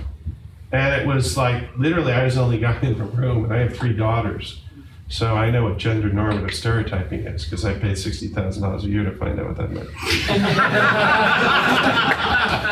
So it was like, I think it was Sonia Varaga that came on in Modern Family, and I went, whoa, like that. Like her husband would go, whoa, muchacho. And my daughter said, Dad, that's gross. I said, what? She said, your gender normative stereotyping, and I said, oh, okay. Anyway, so I got up there, and this was something that was a topic of discussion, which was the romance novel. Not that women love romance novels, but just there's a genre that's huge that's completely unexploited by this medium. And on February 14th, Hannah stopped biting her lip. Christian Grey, 50 Shades of Grey, which 100 million copies that have sold or whatever the hype is. So so unique audiences with fanatical fans is a good thing. And we'll update this, and please tweet your ideas, and the conversation here will help us put this thing out there. It's just really sort of the idea is to step back and go, what am I doing this? What's going on in this whole game world? My daughter's 33, and she's sort of like one of the queens of the indies as an actress, and she's been doing it since she was 15, and it's like every year, so I'm going to give it one more year, And there's always the what am I doing this for conversation. So that's the reason we do this, right? Is to say, where is this all going? What are some of the dynamics? And if do I want to be the 376,000 mobile game out there that has a lifetime revenue result of $4,000 and got downloaded a lot compared to my friends? Or do I want to do something a little different with this whole world that's out there? Because you literally, there's barriers to entry are zero. In terms of being a maker, it's the distributing, and we didn't put anything in here, which you did last year on the whole distribution side of things, the marketing side, which is where actually, that's probably where the greatest opportunities are. There, the people that went to the gold rush in whenever it was 1849 were gold miners, but the people that made all the money were Levi Strauss, that sold blue jeans, the gold miners. So you have makers, all of these people, like people in this room, making stuff, and you have consumers, fans, whatever you want to call them, experience people. We all want to experience. There's all this stuff in the middle. Unity's making money, and I'll take out all the big guys over here. The cloud guys are making money. Ad guys are making money. There's a list of sort of, if you will, game janitors. Apple. In the middle, Apple with their store, anyone offering, well, that's why, where's that? People that are in this business down here are making money, people that are in this business are making money, and people in this business are making money. I mean, games are a huge hog on bandwidth. And people that serve the games from an application perspective or interact with them are ad server networks and so forth. But so it's this middle area that isn't, Makerville. It's more like this is the world that traditionally the publishers live in. And there are new types of publishers out there now. But a lot of people, a lot of makers got deceived with the App Store, and it was like, holy crap, I can put an app up on the App Store, and they'll pay me 70% of every dollar. That's awesome. Well, 375,000 other people thought that was a great idea too. And but the idea was that I'm going to go direct to a customer. I'm going to blow all of this stuff up. I'm not going to need it. Well, this is precisely what the big cats do use. They spend money on cloud. They spend money on advertising. They spend money on, effectively a whole bunch of publishing stuff. They have very complex social networking strategies, and the big one is user acquisition. This is probably, if somebody had a company that could deliver the bacon on, we've cracked the holy grail on user acquisition, you would rule the world. So it's ironically the Levi-Strauss, not the gold miners that are going to make all of the money around all of this stuff in the end. And no matter what happens, we as consumers will have all these great experiences. There's too much stuff, great stuff out there. Isn't that the way it always works? Because that's kind of the service industry wedge. Yeah, that's right. Yeah, it's all those things. Yeah, it's services, platforms, and infrastructure. And that's the problem with Oculus Rift has. It's like, okay, I've got the Stevie Wonder part down. I got the eye thing, but how do I interact? What do I touch? What do I do with these devices? Am I using this? Am I using a joystick? Am I using haptic? Am I putting on a glove and doing the Minority Report thing? And there's about 15 companies offering each one of those things. So I spend $300 on the glove. I buy the Vertex platform to run around and shoot people. And someone said there's too much walking and running in Halo. It's like get tired, It's like running a triathlon. Pretty much the Nintendo glove. Yeah. Okay, we've run over, but thank you. All I would ask you to do is share in, leave the campsite as you found it, as we were taught in Boy Scouts. And we'll leave it neat for the Capital Factory folks. And get if they're still out there, tickets if you're in the garage. And then sometimes people go down to Buffalo Billiards.